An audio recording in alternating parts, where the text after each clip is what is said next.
Okay, good afternoon, ladies and gentlemen. Thank you for attending the EIC 2022 Masterclass Chapter 5, Financial Management for Startup. We have shared the virtual background in the chat box to be used during the session. Please open your camera during the session. Again, we remind you to use attend all of the masterclass because the masterclass sessions are mandatory if you join the EIC 2022.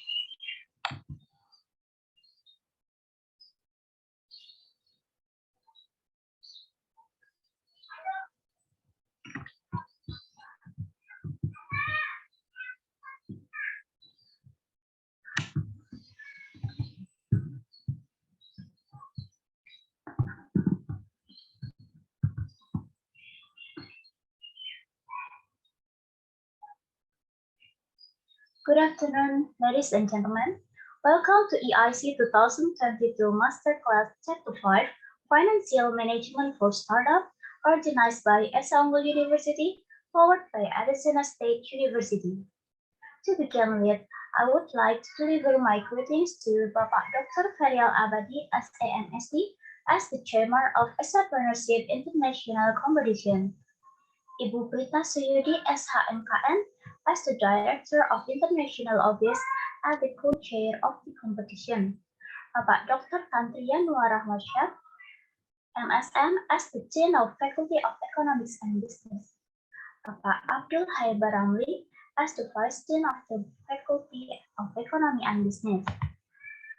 Bapak Fitzgerald Stephen Purba, SPMM, as the co-founder, co-fund AI, and Director Investment in Sterling Asset Management. Ibu Dr. Mira Kartika Dewi Junaidi as lecturer, Faculty of Economic and Business, University Unggul, and the honorable colleagues from our partner universities. Thank you for joining us in this event. My name is Cynthia Sarahleanita. Please allow me to guide you through the session for the next 2 hours.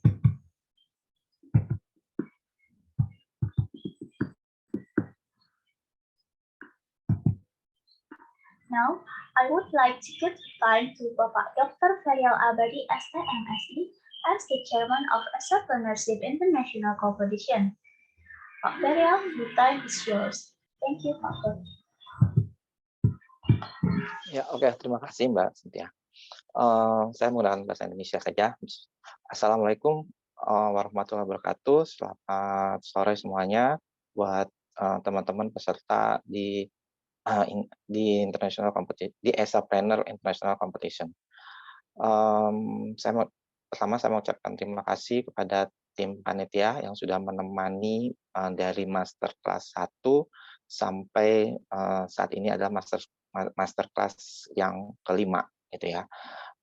Dan juga saya mengucapkan terima kasih buat Bu Prita, terus Pak Dekan, Pak Wakil Dekan, ya, dan tim teman-teman dari kantor internasional, ya, Universitas Unggul. Tentunya pada kesempatan hari ini di Masterclass 5 ini kita akan dapat ilmu sharing tentang financial management for startup yang akan diisi oleh Bapak Stefan Purba, SEMM. Pak Stefan ini adalah co-founder, co-fund .ai and Director of Investment in Sterling Asset Management. Dan juga ada pembicara kedua yaitu Ibu Dr. Mira Kartika Dewi Junaidi, MM.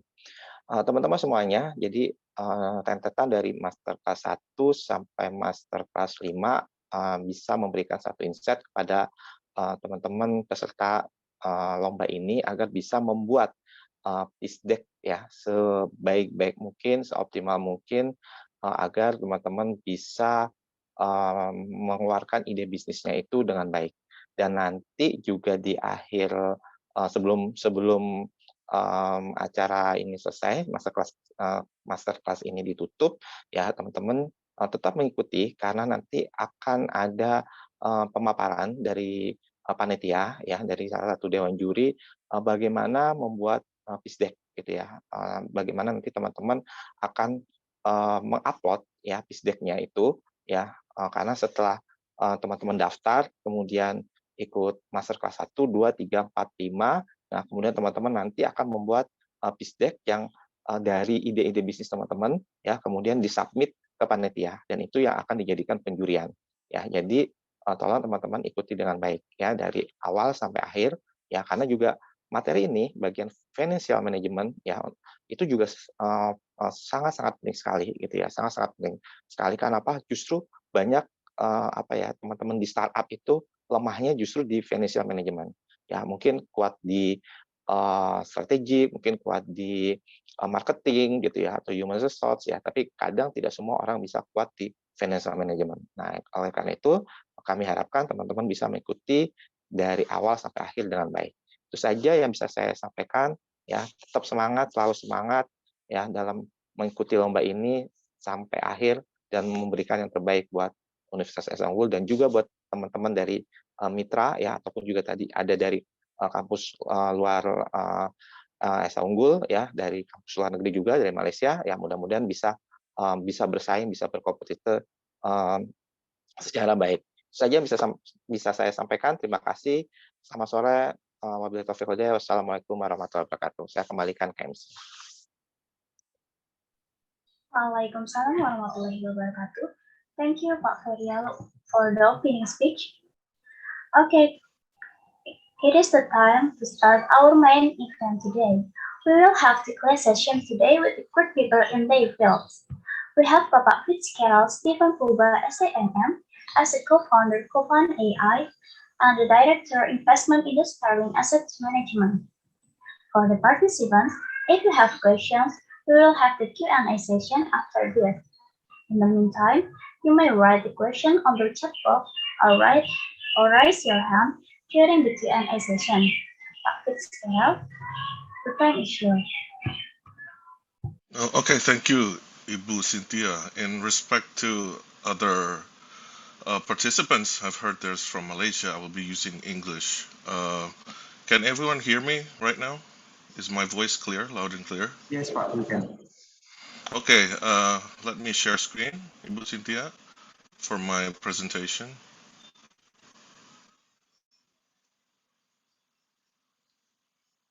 Okay, can everyone see the what I'm sharing on the screen? So clearly.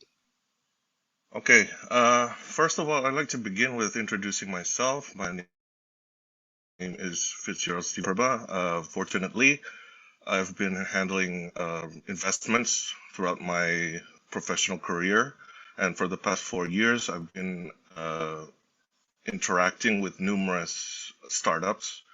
One of all, Co-Fund.ai, is fortunately got picked up with the angel investor from Tokopedia, and right now is currently under development. And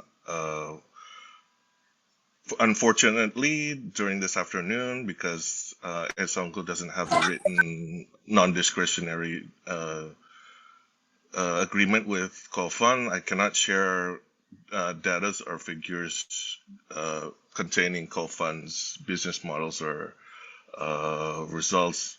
But there are other also numerous startup results which I can share that belongs to what Indo Sterling Asset Management have gone through or what we've handled in the past.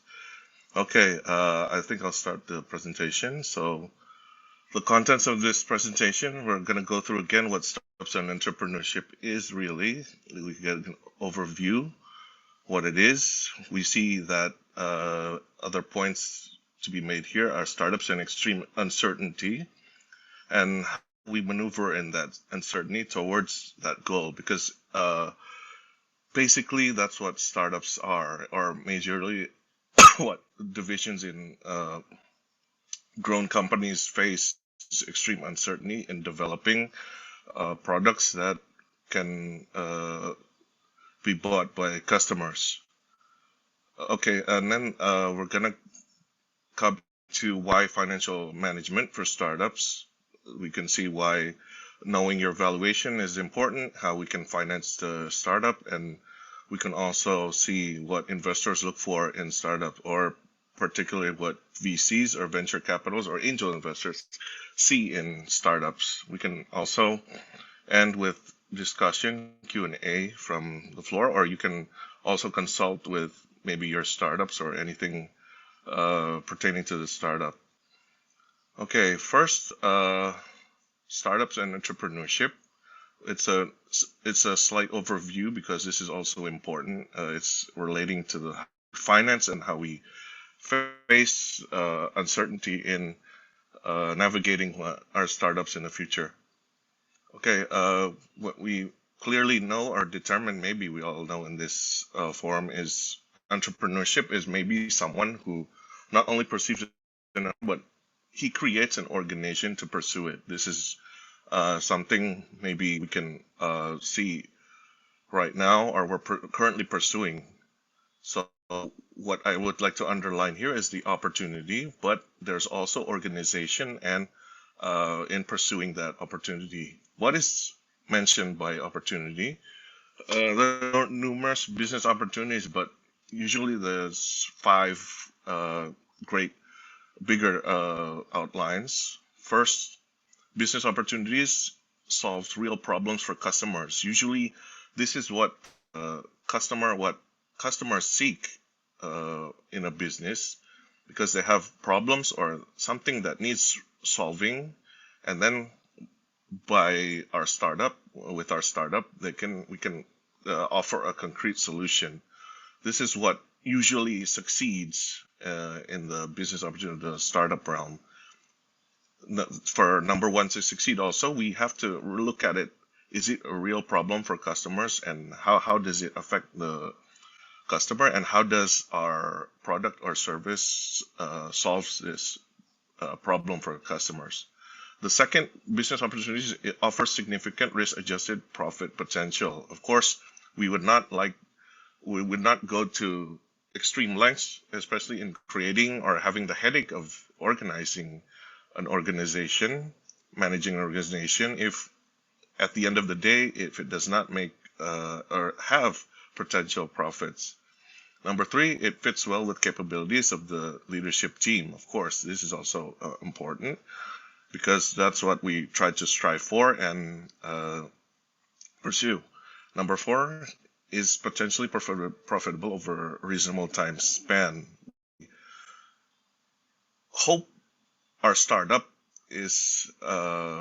comes into reality and becomes a company, and it it's going concern, and it goes maybe in years, decades, or even centuries. Maybe that's what we hope for, achieving a reasonable time span here. And of course, our opportunities must be amenable to financing, or we can say that it can be financed or something that concretely be seen by investors, and they would like to put their money in helping to grow the company. Next, we can see also an overview of entrepreneurships and startups. I took this table from the Harvard Business Review Entrepreneur's Handbook. Of course, it starts up with the ideas and drive, where entrepreneur, he has traits that are relating to creativity, vision. There's also ability to identify opportunities, and also he must have passion. If he or she doesn't have all these as a trait, maybe he shouldn't be an entrepreneurial leader, or it lacks the elements needed going forward. In people skills, if we see people skills, there, as an entrepreneur trait also, what's important is leadership, and that we can manage, and we have clearly the vision of where the company needs to go, or where it needs to be. Also have to have persuasion and influence in that we can convince investors and convince our internal organization to follow us and strive towards what we're trying to build or chase after. We also have to have network building, because we cannot do this alone. A business cannot, especially a startup, cannot navigate alone and goes without any help from other suppliers maybe, or other outsourcing sources. There's also ability to excite people by a vision that in that the leader, the entrepreneur, has to motivate the people that are working around him with his vision. There's also the work style in which startups with entrepreneurial leaders must have goal-oriented, which is clear. They're also comfortable working with uncertainty. They're self-challenging, solitary, rarely satisfied or complacent, can't sit still, drive to plan and be prepared. There's also experimental mindset we're going to look into also and further in the other coming slides. We can see there's also perseverance in the face of adversity. They have tendency to look for better or different ways to do things. And they have a ability to close a deal and listen, trust, take advice. There's also the traits of being financial savvy. We'll be looking also as a part of financial management. They have to be comfortable with finance and financial governance as well.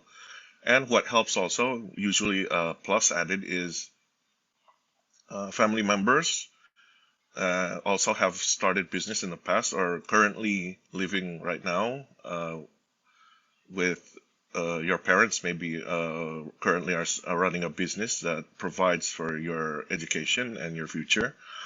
Thus, also they have friends that have also started business or right now, and you yourself maybe have worked in a small business or startup is a plus. So all in all, you need to have all these ideas and drives, people skill, work style, financial savvy, and entrepreneurial background. If you don't at least have a majority of these things, it's going to be very hard to maneuver and manage a startup company. I would like to quote Peter F. Drucker in this next slide.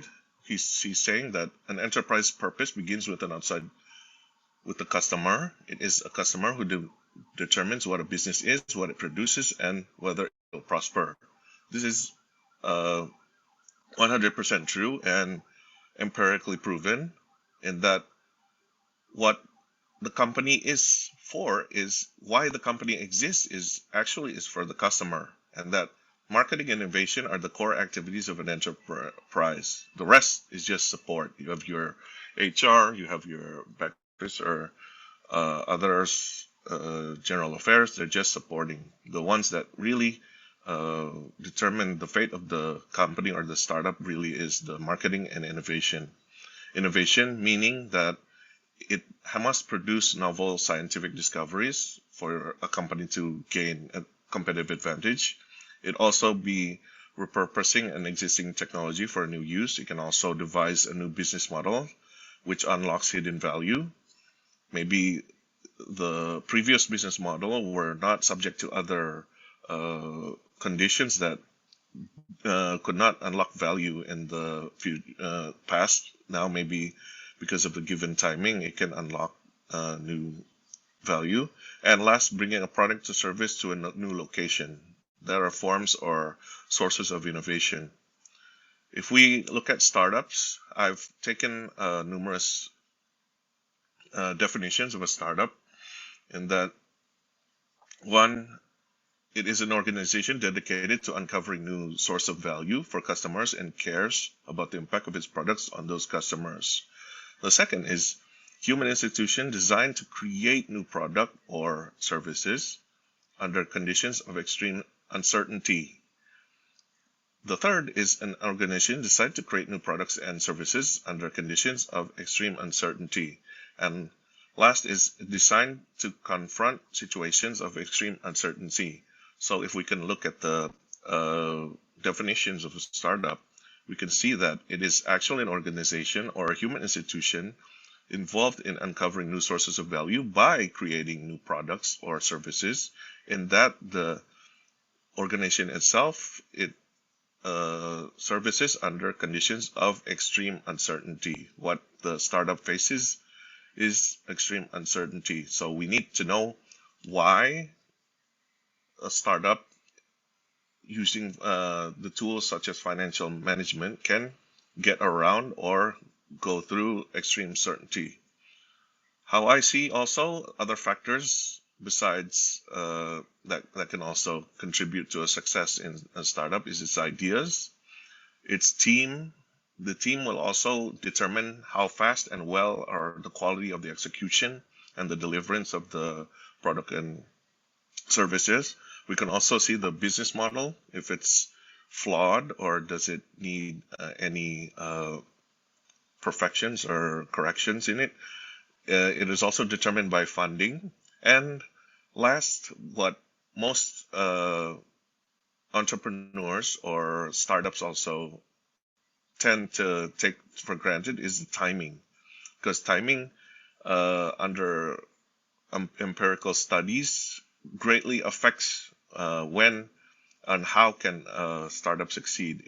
We can look at later on a bunch of case studies that I've picked for this session that will involve how does that company, when it began out as a startup, they navigated and successfully become a large company or a multinational company today.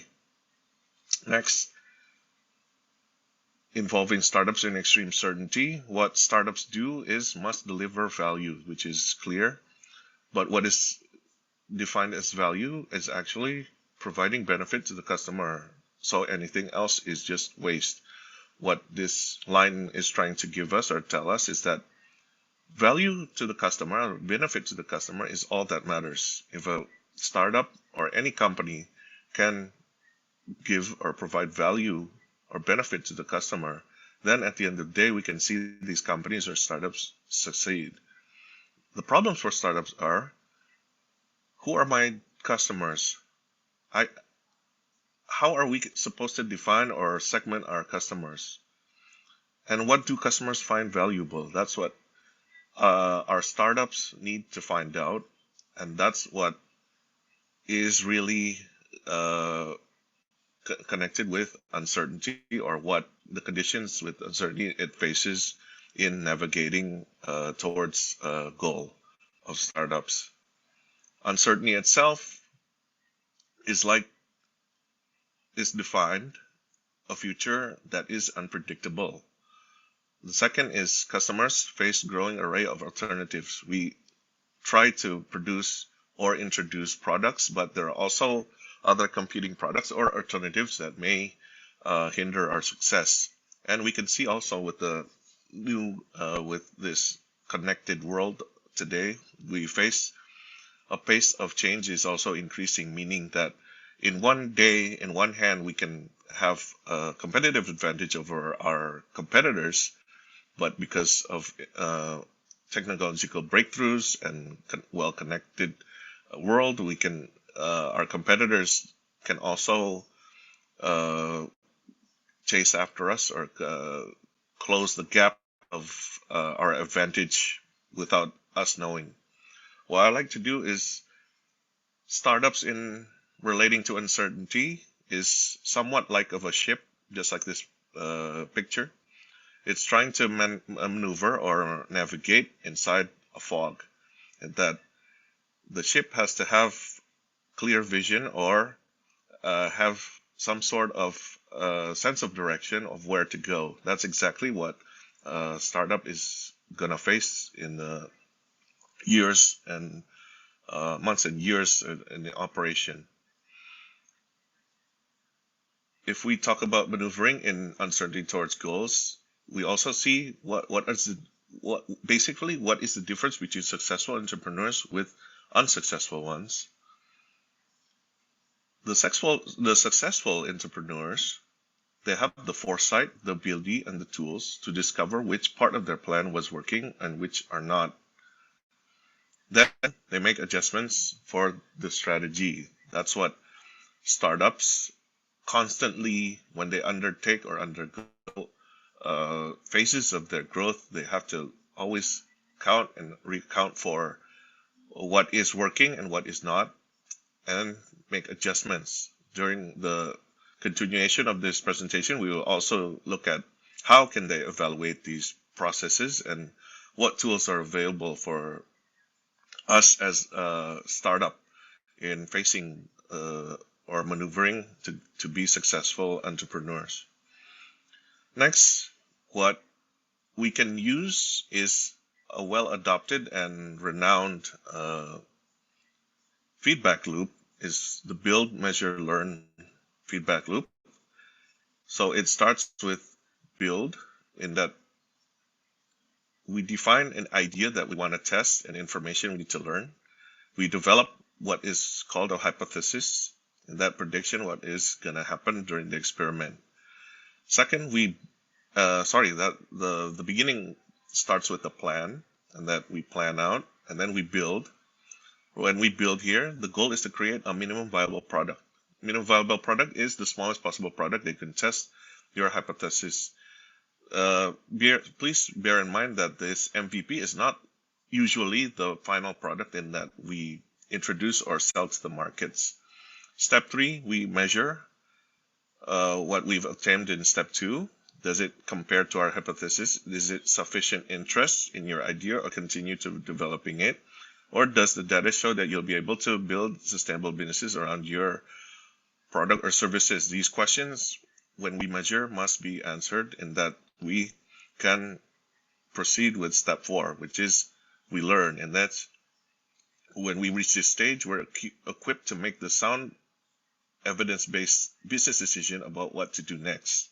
Again, when we navigate our startup in the fog as a ship, we need to do or execute these steps in order to determine where should we go and how should we proceed, in that we don't hit rocks or other ships or maybe other obstacles that can sink our ship. After we've obtained what is evidence-based business decisions, we can decide. There are 2 paths before us, and that we decide if we to persevere and that we stay the course, or we just go on ahead, and that the hypothesis was correct, so we decide to press on with the same goals. We repeat the feedback loop continuously to improve and refine the idea. Or we can have another choice, and that is to pivot. What it means to pivot is that based on the decision or what we've learned from our measurements, the experiment has refuted the hypothesis, and that hypothesis cannot stand any longer, and we need to either we change the hypothesis, or we can correct the course and repeat the loop, or we can totally maneuver to other business opportunities or other viable products or changes that we need to carry out and to order survive and deliver to the customer. So at the end, either we persevere or pivot. A lot of companies, in order to survive, we can see later on in the case studies, they have pivoted far away from their original ideas or business model, we can see. Next, tools of decision-making analysis is the traditional net present value.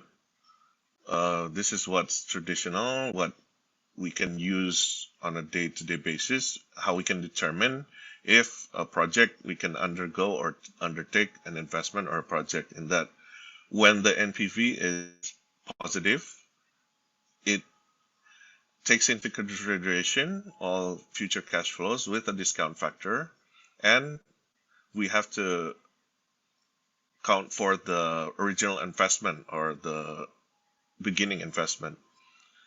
So we hope the NPV is positive, in that meaning cash flows generated from the investment that we undertook in the now, it can generate far more than what we already expanded.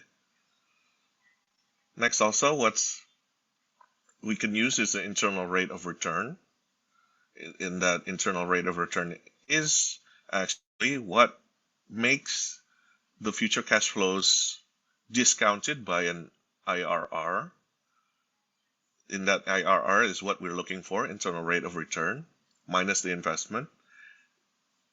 is making the future cash flows equals to the investment, and that we need to have our IRR at the end becomes a proxy of the growth rate that the project is expected to display. Of course, we want a project yielding IRR higher than the cost of our capital. What we're going to see also is what is the cost of capital, how it affects our decision.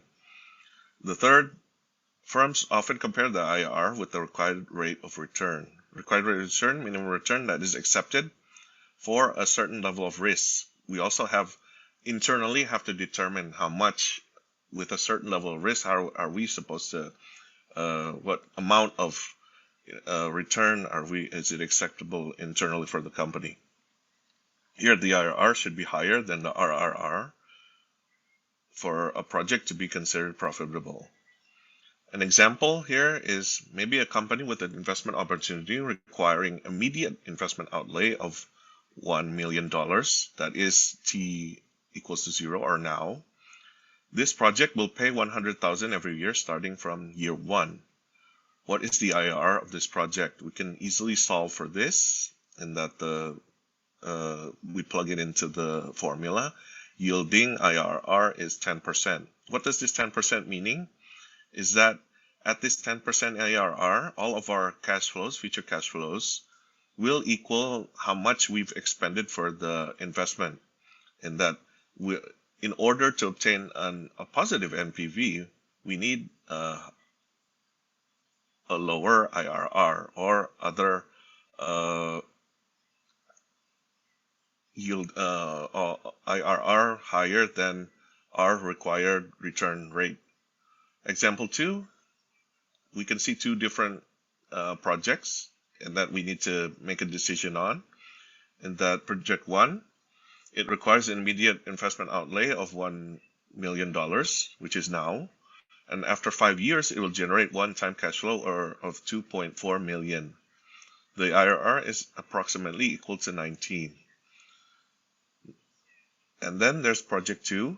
It requires an immediate investment outlay of $5 million, but generates the cash flow of 10 million in 5 years. The IRR of this second project is approximately equal to 15%.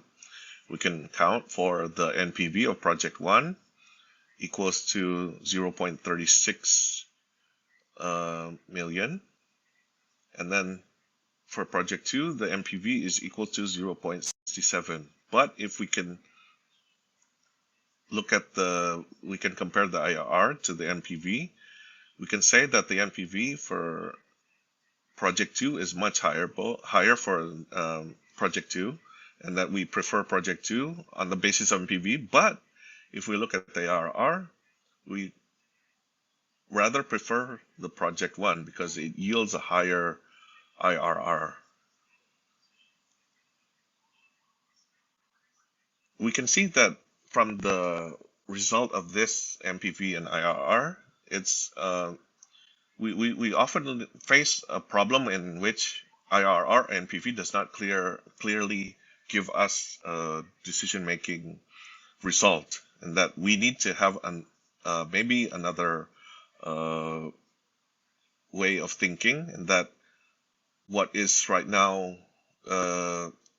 widely accepted is extending the NPV, net present value, with strategic growth option value, and that we start off value of assets in place, and that we have also growth option values that we need to account for, and strategic values that the growth option values can produce when we execute the growth option values, and that when these 3 things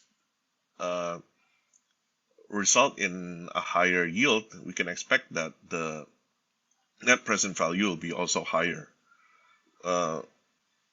We're gonna, for the sake of, because of our time length of this presentation, I'm just gonna explain to you how important is options, or if we see back again, growth option values that in turn may result in strategic values. Options itself on securities will give the owner the right, but not necessarily the obligation, to purchase a security at a fixed predetermined price, or what is called the exercise price, before the or on a particular fixed date. So we have three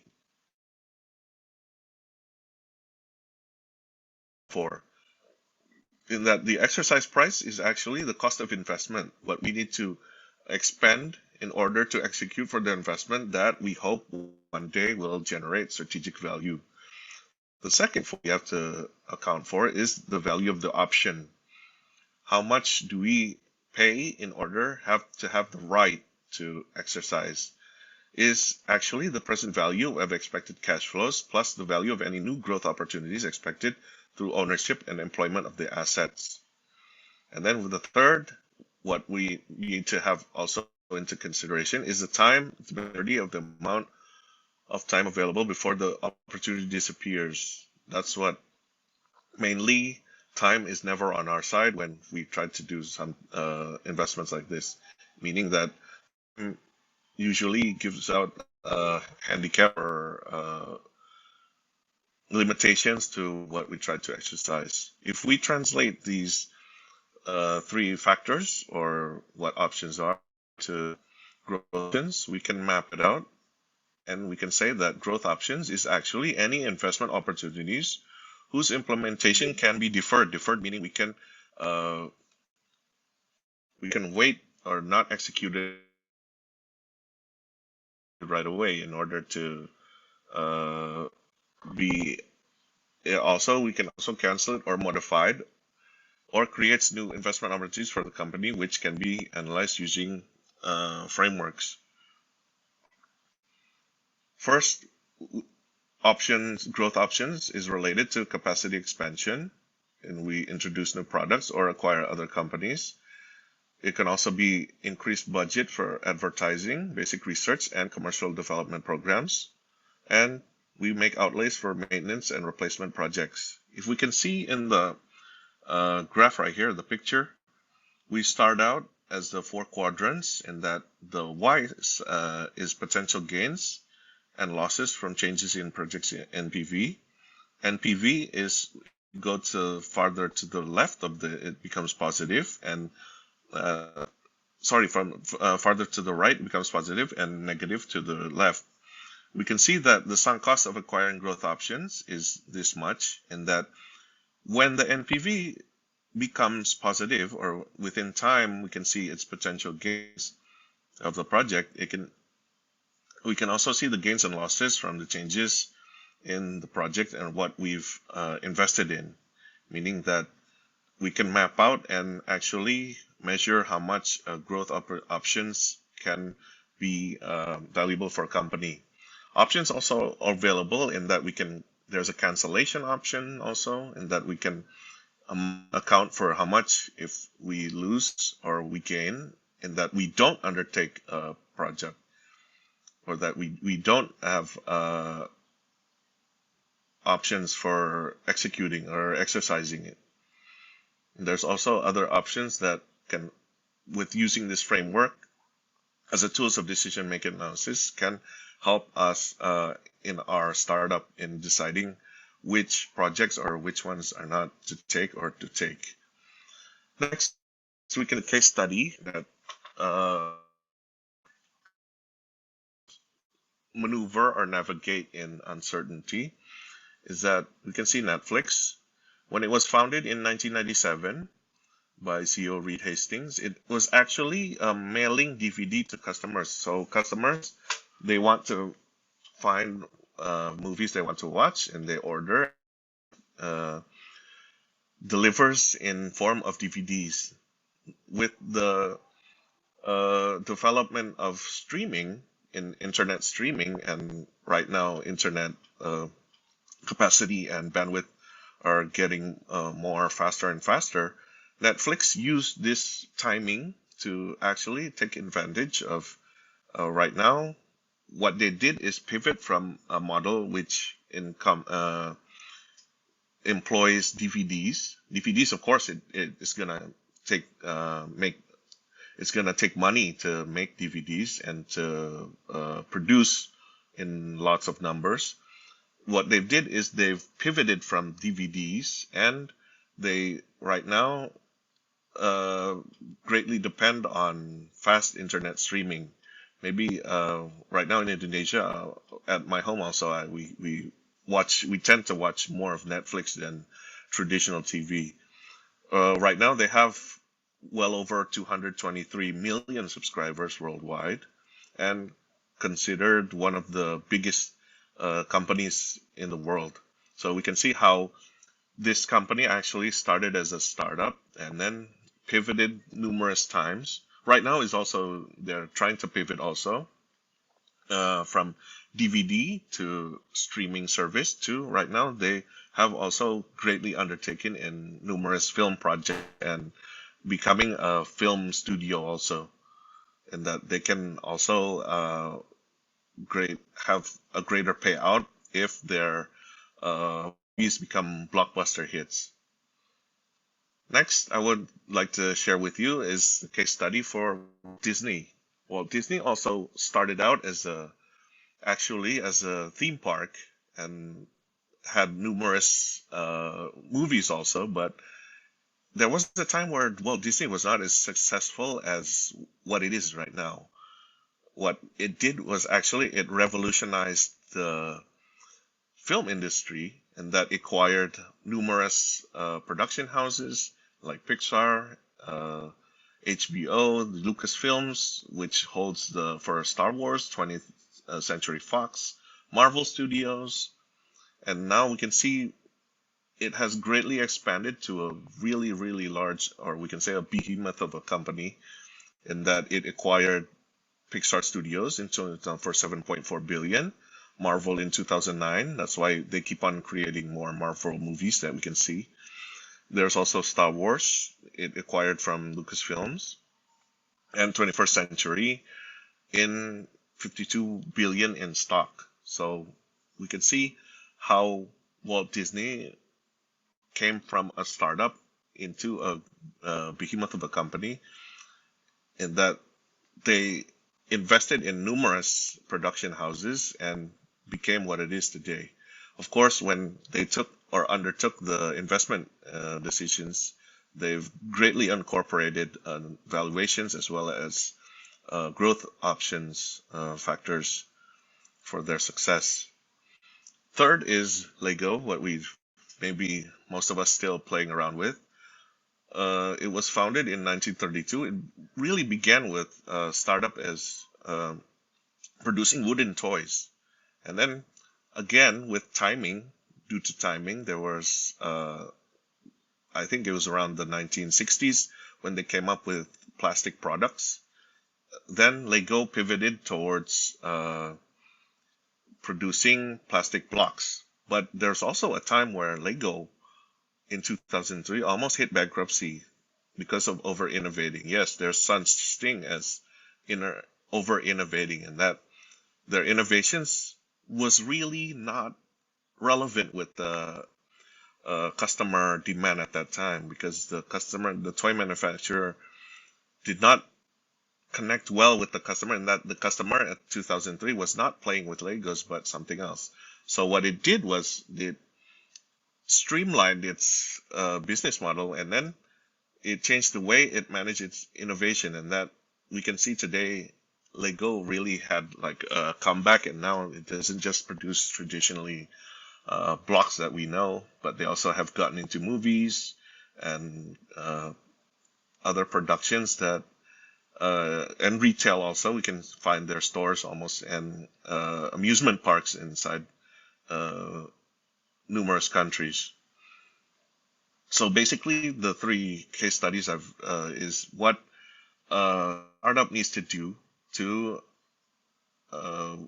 survive in uncertainty, and that uncertainty they've greatly back and forth have went from build, measure, learn.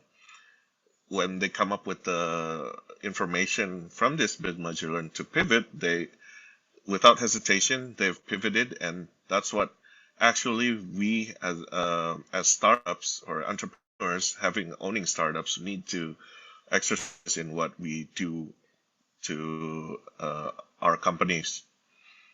Next is the second part of the presentation. So why actually we have to study or take into account financial management for startups?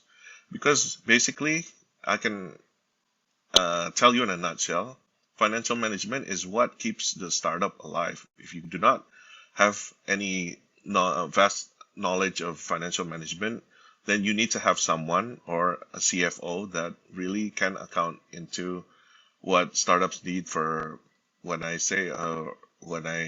mention about financial management. So first of all, when we incorporate financial management for startups, we need to be financial literate of your startup. This means if you do not have a background or background in finance or economics, you need to really greatly understand what literacy or what jargons or lexicons are being thrown when you face angel investors, VCs, or even the banks. You need to know what is profit margins. Profit margins are what you make, basically, for every dollar you sell. What is your profits? You need to also, what is also numerously oftenly asked is, how much do you spend to acquire your customers, or customer acquisition cost is always sorted here. You need to answer also, how much do you acquire? Maybe for like Facebook, our answer is we don't spend anything to acquire our customers, and that we greatly depend on word of mouth, maybe something like that. Then we need to also have knowledge of our return on investments. We need to calculate how much actually we can return on every dollar of equity spent, or how much we can generate for the angel investor or the VC in return. We need to understand also dilution. Dilution is what happens when we undertake an equity investment from an angel investor or venture capital. We can see an example later on in this presentation. We can see also liquidity, which is also important. Liquidity in that it means cash readily available for the operations of our startup to succeed. There are also matters asking about the churn rate, and that how we acquire and lose, at what speed do we lose the customer.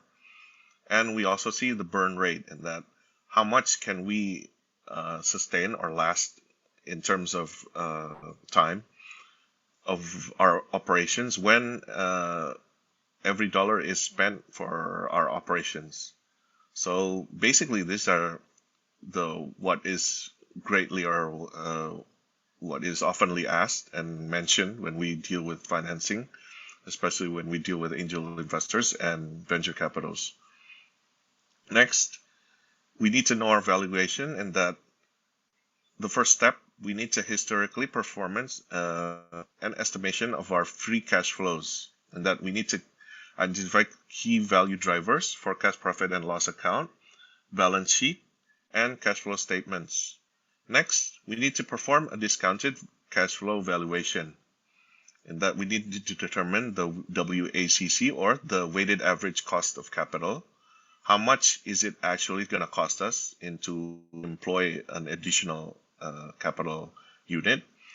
How much determine the free cash flow and terminal value. Then we estimate enterprise and equity value, as well as perform sensitive analysis. Next, we can also perform multiple valuations. This is what historically and conventionally is done when we try to obtain a valuation, which is the last step is perform multiple valuation, and that we can compare or identify comparable firms, that we can compare our startup with numerous firms also that are in the market or that are already operating, or our competitors maybe. We also have determination of appropriate valuation multiples. Why we need to do all this is, for one, every time we seek capital, when we come into, when we meet angel investors as well as venture capitals, that is what we need to determine our valuation. Our valuation is how much is our company really worth, and how much we can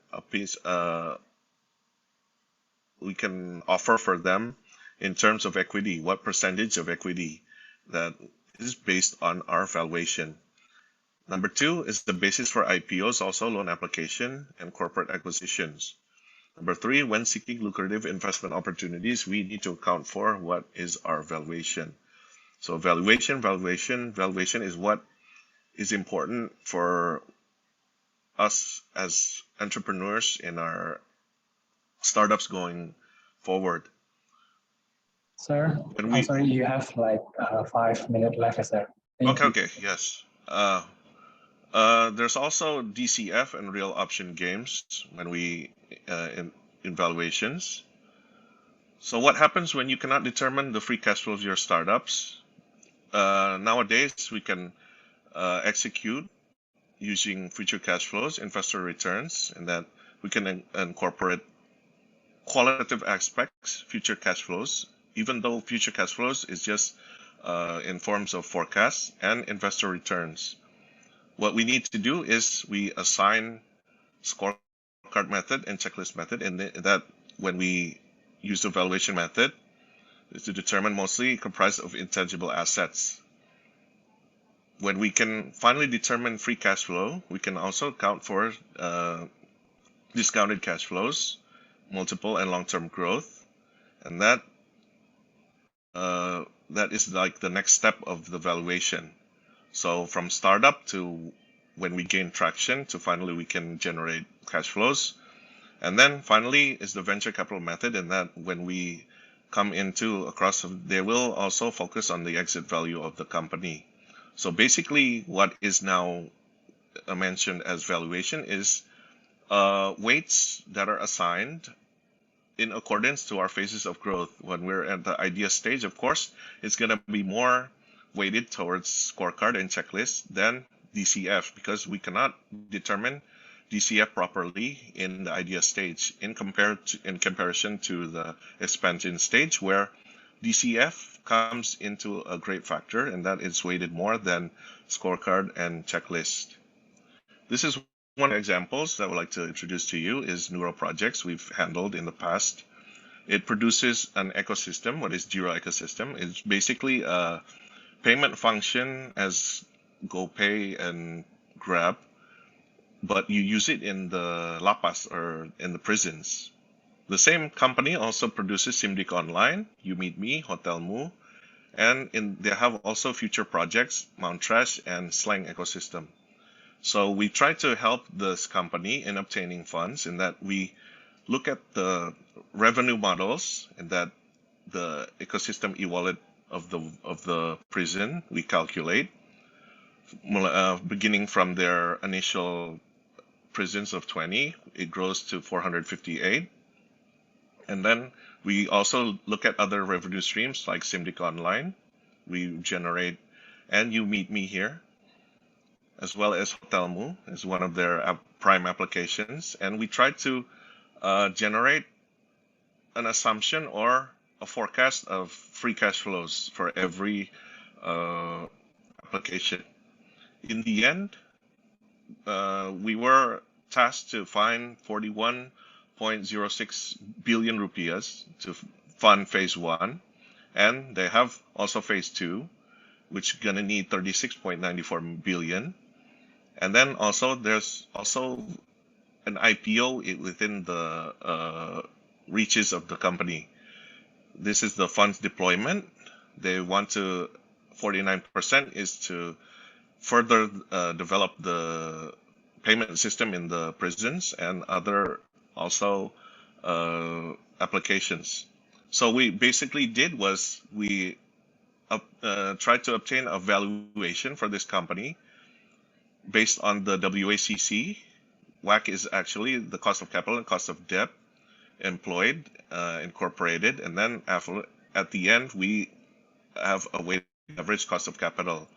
But because this is a startup, we don't have to worry about the debt meaning that cost of equity will equal to weighted average cost of capital, and that we tried to make a tiering from 22% to 16%. We've later on developed or decided that the company actually has a fair value when we look at the weighted average cost of capital and the growth rate at around 238 billion rupiahs, in that 41% of what was needed would actually come, or the percentage is somewhere between 200 billion and 250 billion. That we need. That's why valuation we need to determine as a basis for negotiations with venture capitals as well as other investors. Next also is how we finance our startup. How we finance our startup is determined by three factors: control, debt versus equity, scalability. Control meaning how much do we want to relinquish, or do we want to keep, or do we want to fully control our company? Or debt versus equity, how much we want to relinquish, how much equity do we want to give up, but also how much debt can we sustain, how much the interest rate is going to be. And there's also the scalability, how much time does it take to reach scalability. Our internal research have developed this table. You can later, and that companies can start from bootstrapping, and that sources of funds, it comes fully from internal operations generated, up to the venture capital where it comes from external. We can see that how the scalability is different. If we use bootstrapping, of course, it's going to take us a long time to reach scalability, and that ventures capital as well as other sources of external debt can offer us the best path towards scalability. What to keep in mind also when we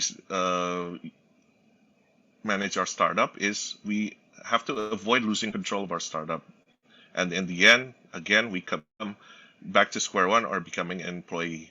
What this means is we've given up too much control of our startup. There's too many counterparties involved, and that we lost control or the majority shares of our startup.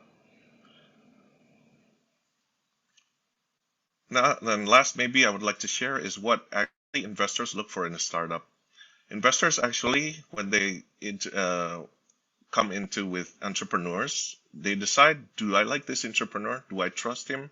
And do I want to do business with them?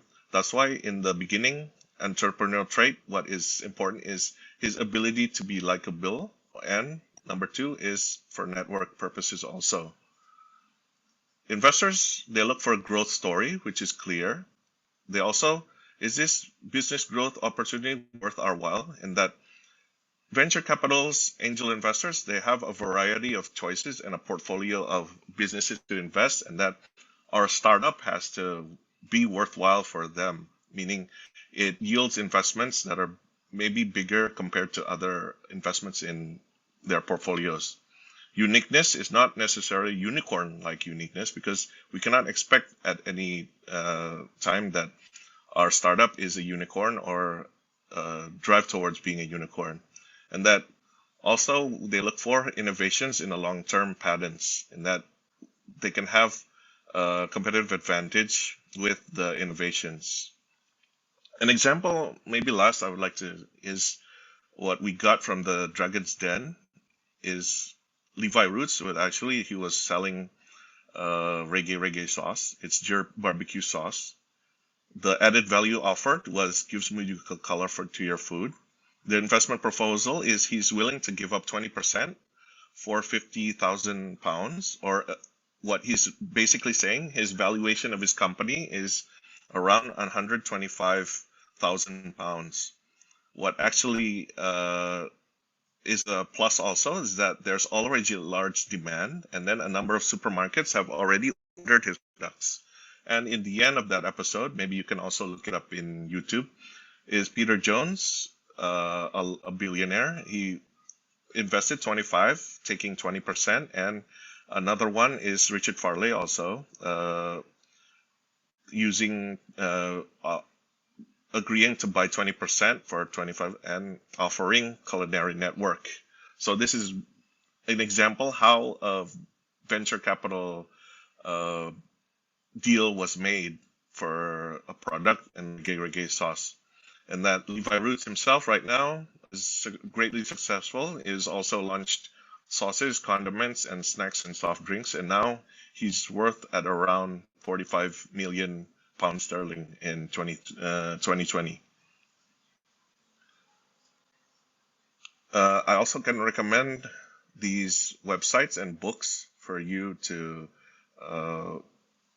have sources for your entrepreneurship and navigating startups.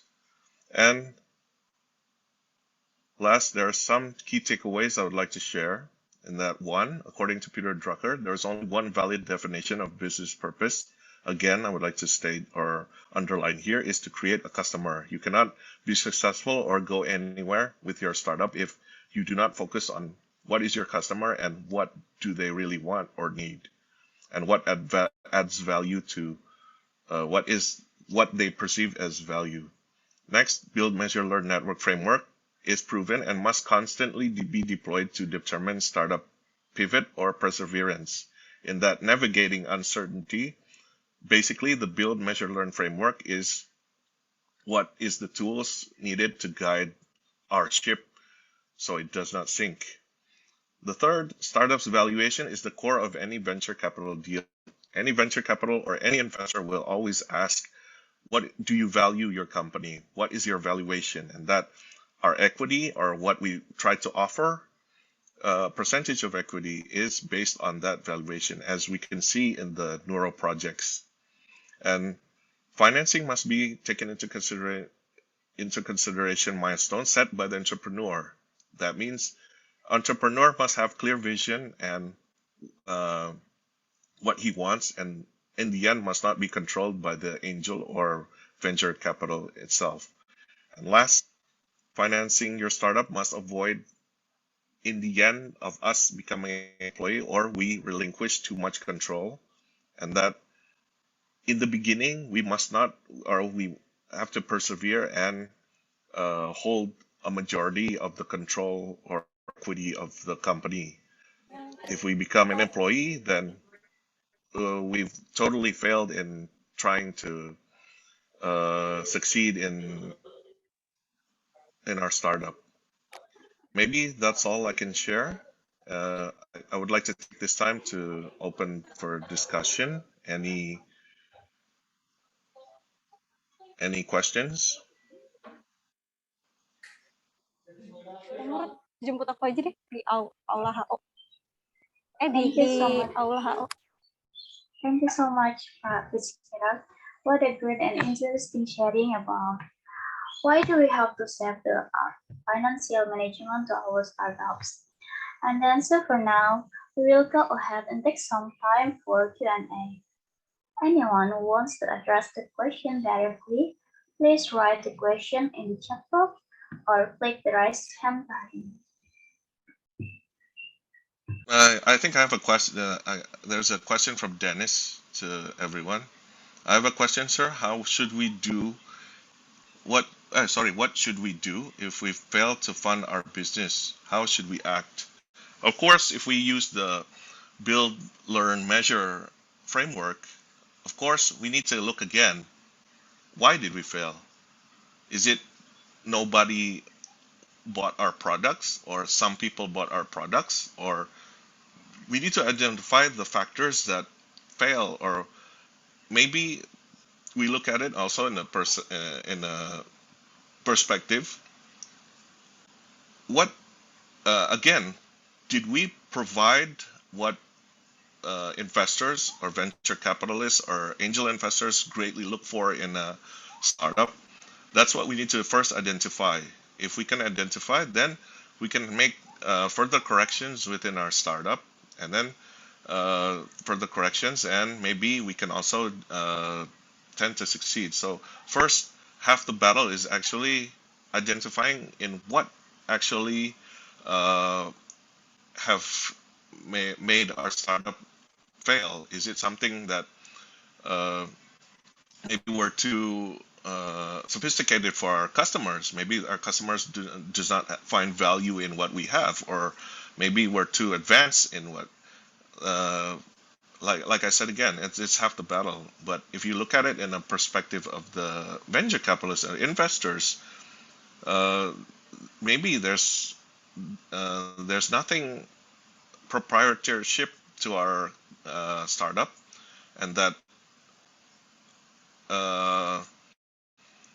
investment in your startup maybe is not worthwhile, or they have something better, or they've seen something that's already been done before. Maybe that's one of the factors that maybe contributes into startup failure. Again, your interaction with your customers or with your investors. But mostly is the customer factor, and that if you can service and deliver value for your customers, of course, you can identify where you need to go strong or persevere, or you can pivot or change your business strategy or your MVP. I think that's it for Dence's question. Is there any other questions? Thank you, Pak Pitchdeck. Anyone else?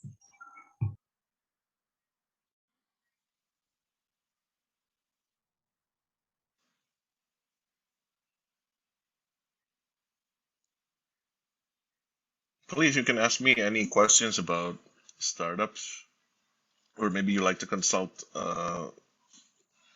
what you're trying to do with a startup currently. Feel free to ask anything.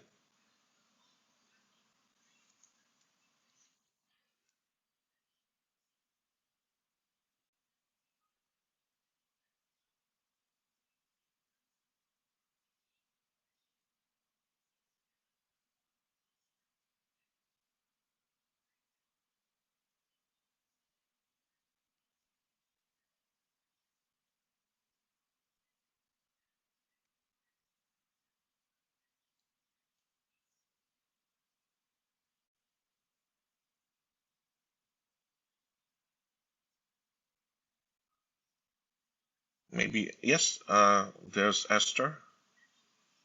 You raising your hand? Yes, Go ahead, Pak. Esther. Sorry, Pak Stephen. Yeah, sorry. Just eat my lunch. Okay. Hello, Pak Stephen. Yeah, Yeah. I would like to ask about the you said about startup, right? But we're talking about future. We're talking about technology. And how about if our startup is not really connecting with technologies? I mean, we are in the field of services. Mm-hmm. So my question is, if our startup we create one startup, but we are not involve the technology inside, just human touch. Is it possible to grow up?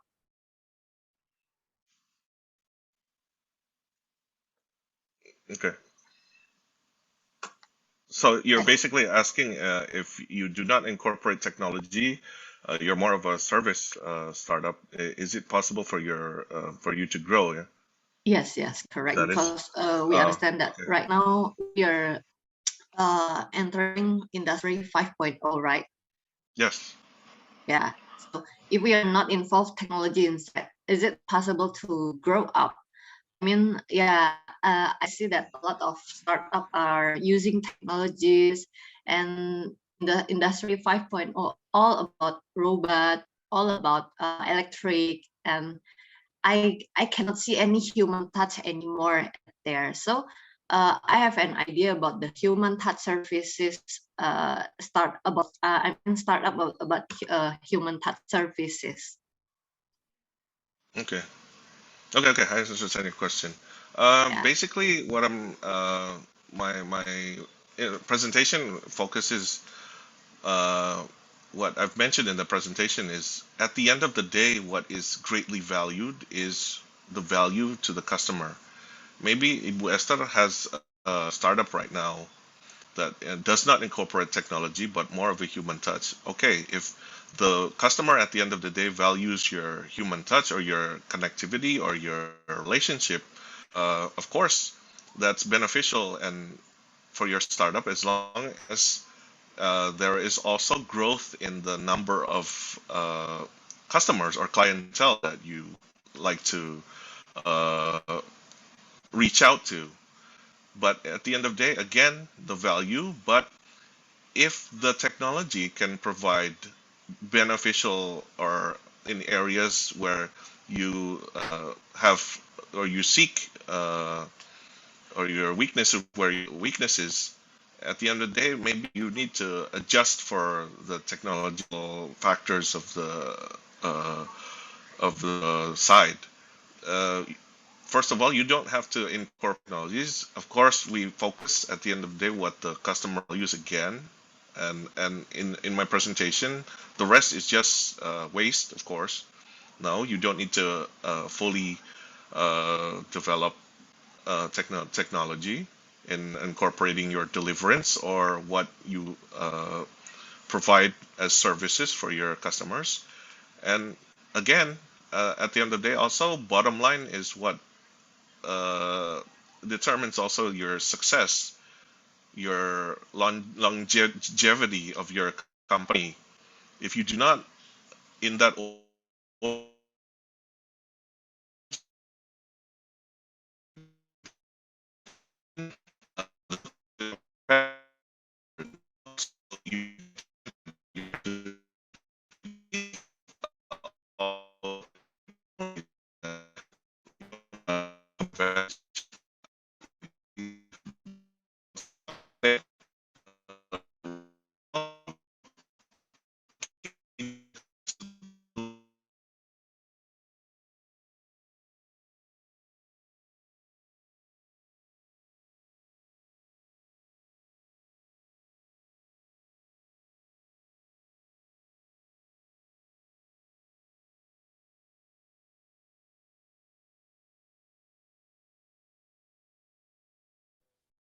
I'm sorry. We are losing you, Pak Steven. yes, sorry. I just got disconnected. Technical difficulties. Yes, I was telling Blue Esther that at the end of the day, if you have already your startup is doing well, yeah, of course you need to constantly have that build, measure, learn.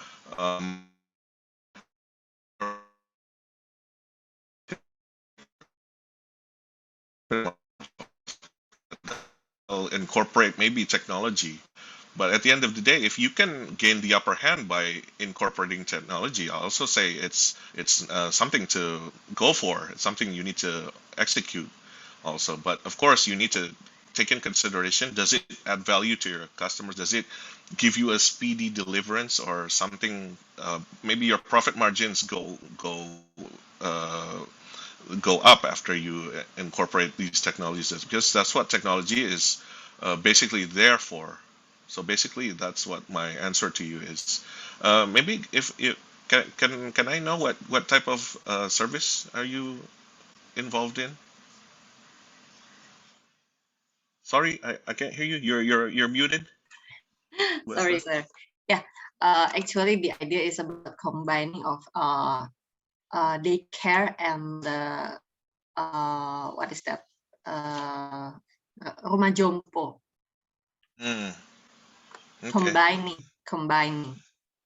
Yeah, if we identify like daycare and rumah jompo is something more human intensive, but if you can like daycares now, maybe they incorporate technologies like webcams. Maybe they can your family members can look at their loved ones 24/7. If you can provide something like that service or something that can update them on a daily basis, maybe that's like more appreciated for your clientele. Maybe something like that, and that you can incorporate.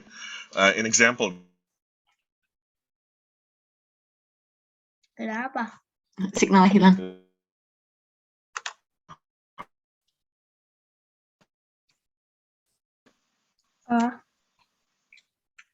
Apanya? Kok berhenti? Ya, signal si Bapak hilang. Yeah. Sorry, my connection's unstable. It's usually. Kok kita malah di sini?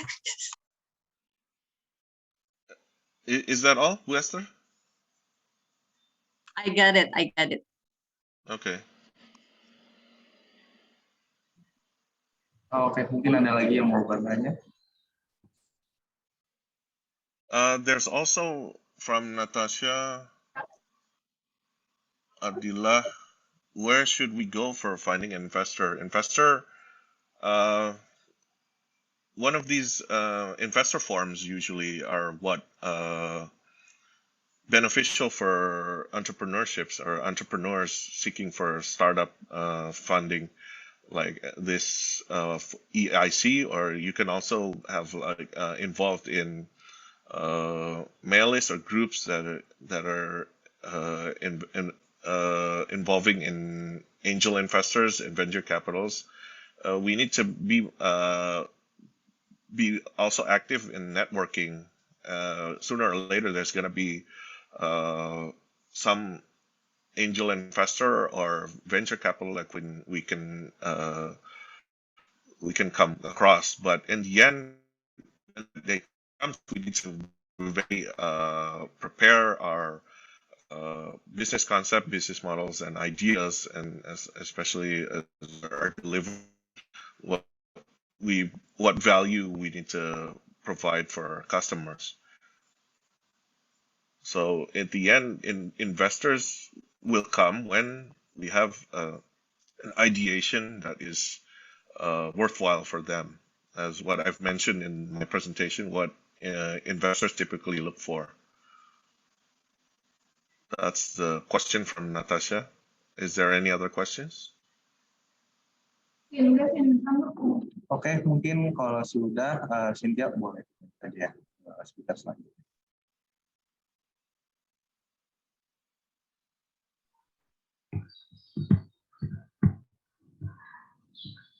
Okay, thank you so much, Pak Iskandar, for the good knowledge and all of the participants that have asked the question. I would like to remind all of the colleges to fill the attendance list. We will share it in the chat box at the end of the session. We will send you updates of this competition through the email address you have filled in. I've also left my email if anyone wants to email me, ask for anything related with startups. Thank you, everyone. Okay. Thank you, Pak Iskandar.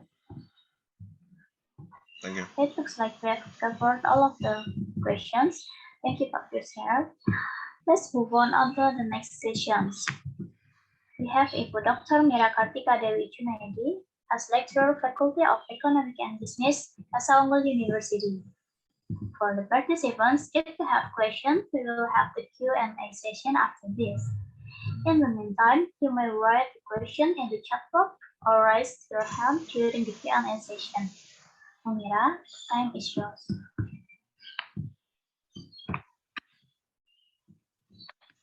Yes, thank you. May I ask if I can deliver this in Indonesia, in Bahasa? Yeah, sure, Bu. Or Yes. you can also... Ya. Oke, sebentar. Tampaknya saya belum bisa share screen. Sebentar. Stop.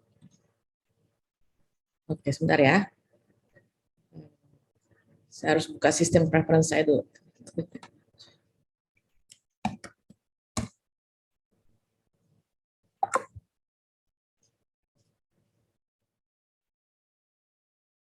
Oke, karena saya ada sedikit permasalahan, saya harus buka security dulu di laptop saya. Saya harus keluar dulu, nanti saya masuk sebentar lagi ya. Oke, boleh Ibu, nggak apa-apa.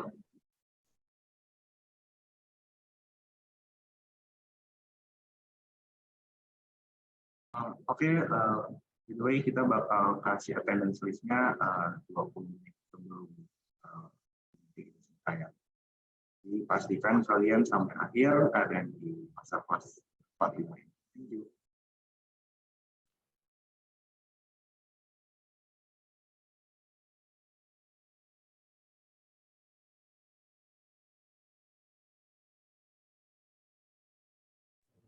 Oke.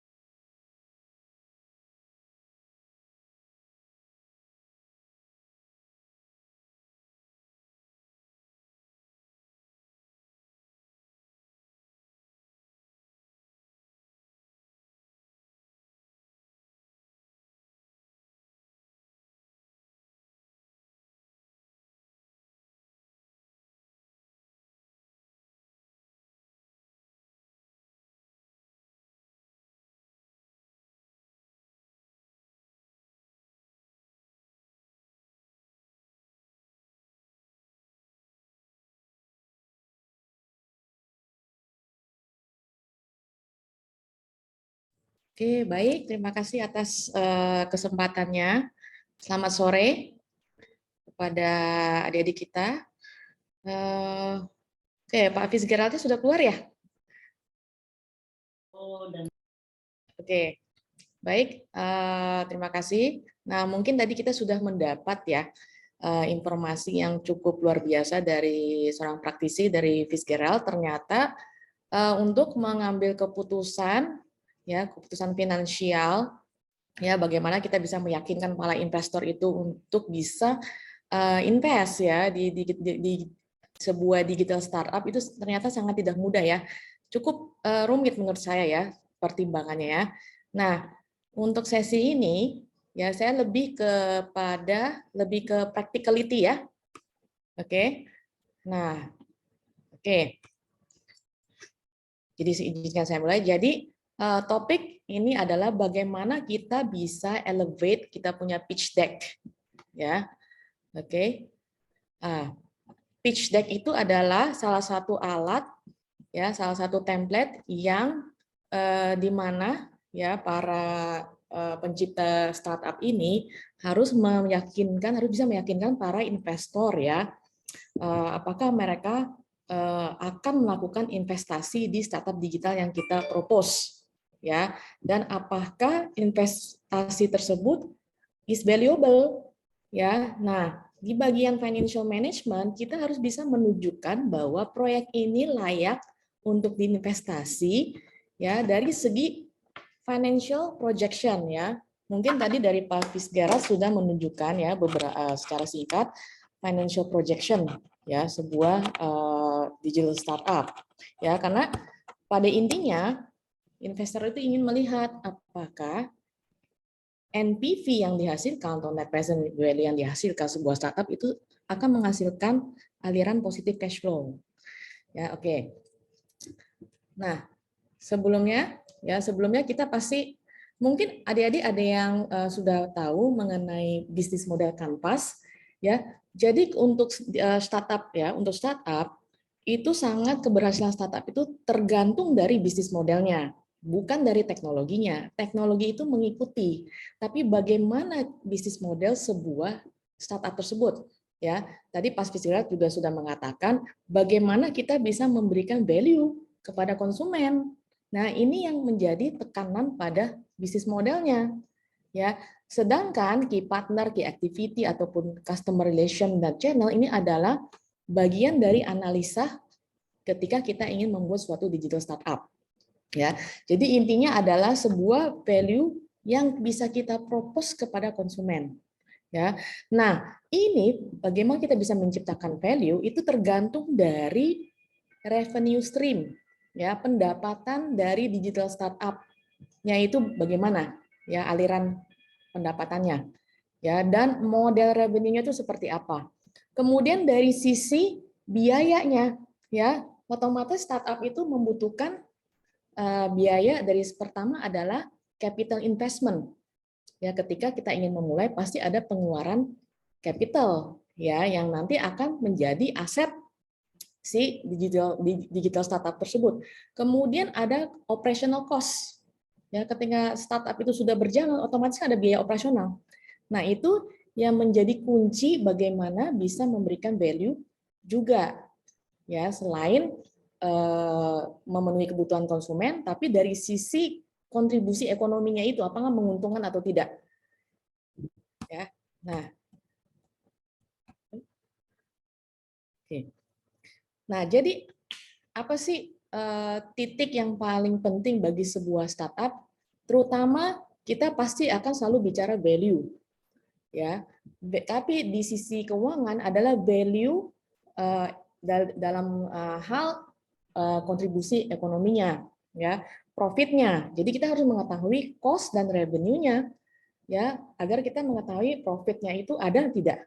Kemudian setelah value diciptakan, kita harus mengetahui ke depannya itu mau bagaimana. Ya, berarti apa? Berarti kita harus melakukan proyeksi ide sebuah startup kita dalam bentuk keuangan. Ya, kita harus memproyeksi dalam bentuk keuangan. Ya, karena kita mau lihat numbers-nya. Ya, kemudian bagaimana kita bisa menggunakan sumber daya seminim mungkin ya untuk menghasilkan value ya semaksimal mungkin. Nah, intinya bagaimana kita bisa mengutilisasikan aset yang ada ya untuk menghasilkan return yang besar.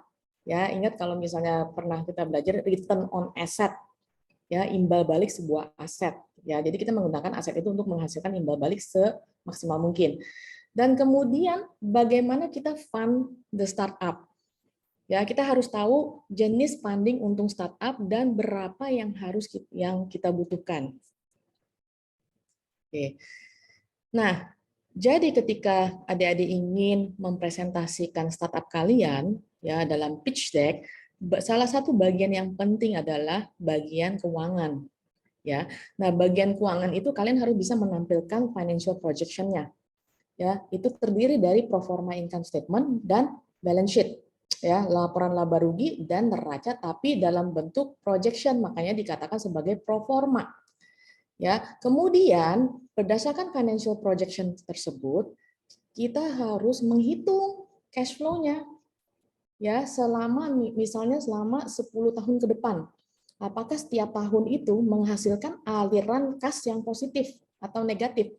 Sehingga kita bisa menghitung net present value, yaitu apakah positif atau negatif. Ya, kalau misalnya positif, berarti kita ambil startup tersebut. Dalam arti startup tersebut menghasilkan suatu keuntungan, ya, suatu cash flow yang positif. Ya, oke. Nah, itu tentang financial projection yang harus kita tampilkan. Kemudian type of funding, ya bagaimana Anda nge-fund startup bisnis ya. Yang mungkin nanti saya akan lebih menjelaskan sedikit lebih detail, tapi tadi Pak Fitzgerald juga sudah menjelaskan. Kemudian how much return for investor. Ya, ketika kita menawarkan kepada investor, kita mengatakan, hey, my digital startup is good, ya, it can give you positive net present value. Ya, tapi investor pasti bertanya, how much return? Ya, berapa imbal balik saya kalau saya menaruh uang saya di kamu? Ya, apakah imbal balik saya sebesar 10%, 20%, 30%? Ya, itu pasti akan ditanyakan ketika kita memberikan sebuah proposal bisnis. Nah, sebelum kita masuk ke yang namanya financial projection, nah ya saya tidak tahu apakah di sini adik-adik pernah membuat sebuah financial projection. Ya, sebelum kita membuat financial projection, ya kita harus mempunyai perencanaan dan asumsi. Nah, bagaimana kita bisa tahu perencanaan dan asumsi? Otomatis yang kita ketahui sebelum kita membuat suatu bisnis strategi atau perencanaan bisnis, ya atau suatu visibility study sebuah bisnis, kita harus menganalisa kondisi pasar. Ya, misalnya pasar digital, ya, market size-nya berapa, Ya, pasarnya besar atau kecil? Kemudian pertumbuhan pasarnya ada nggak? Ya, kalau pasarnya tidak bertumbuh, buat apa kita bikin buat digital startup? Ya, pasarnya juga tidak mendukung kan. Kemudian kesempatan di pasar itu apakah masih bisa kita masuk ke dalam pasar digital? Ya, kan mungkin ada beberapa pasar yang mengalami saturasi ya, saturasi dalam arti ketika sudah terlalu banyak pemain ya, sehingga untuk masuk menjadi pemain baru itu sangat kemungkinan kecil untuk mendapat suatu keuntungan ya. Kemudian kita juga menganalisis industrinya. Kalian mau main startup itu di industri mana? Ya kan startup itu kan banyak macam ya. Industri ya, misalnya dari industri edukasi, ya, kemudian pelatihan, kemudian dari mungkin industri F&B itu baju F&B, food and beverage atau misalnya fashion ya. Nah, itu industrinya banyak. Ya, dan kita harus menganalisis industri tersebut dengan menggunakan salah satu yang namanya Porter 5 Forces.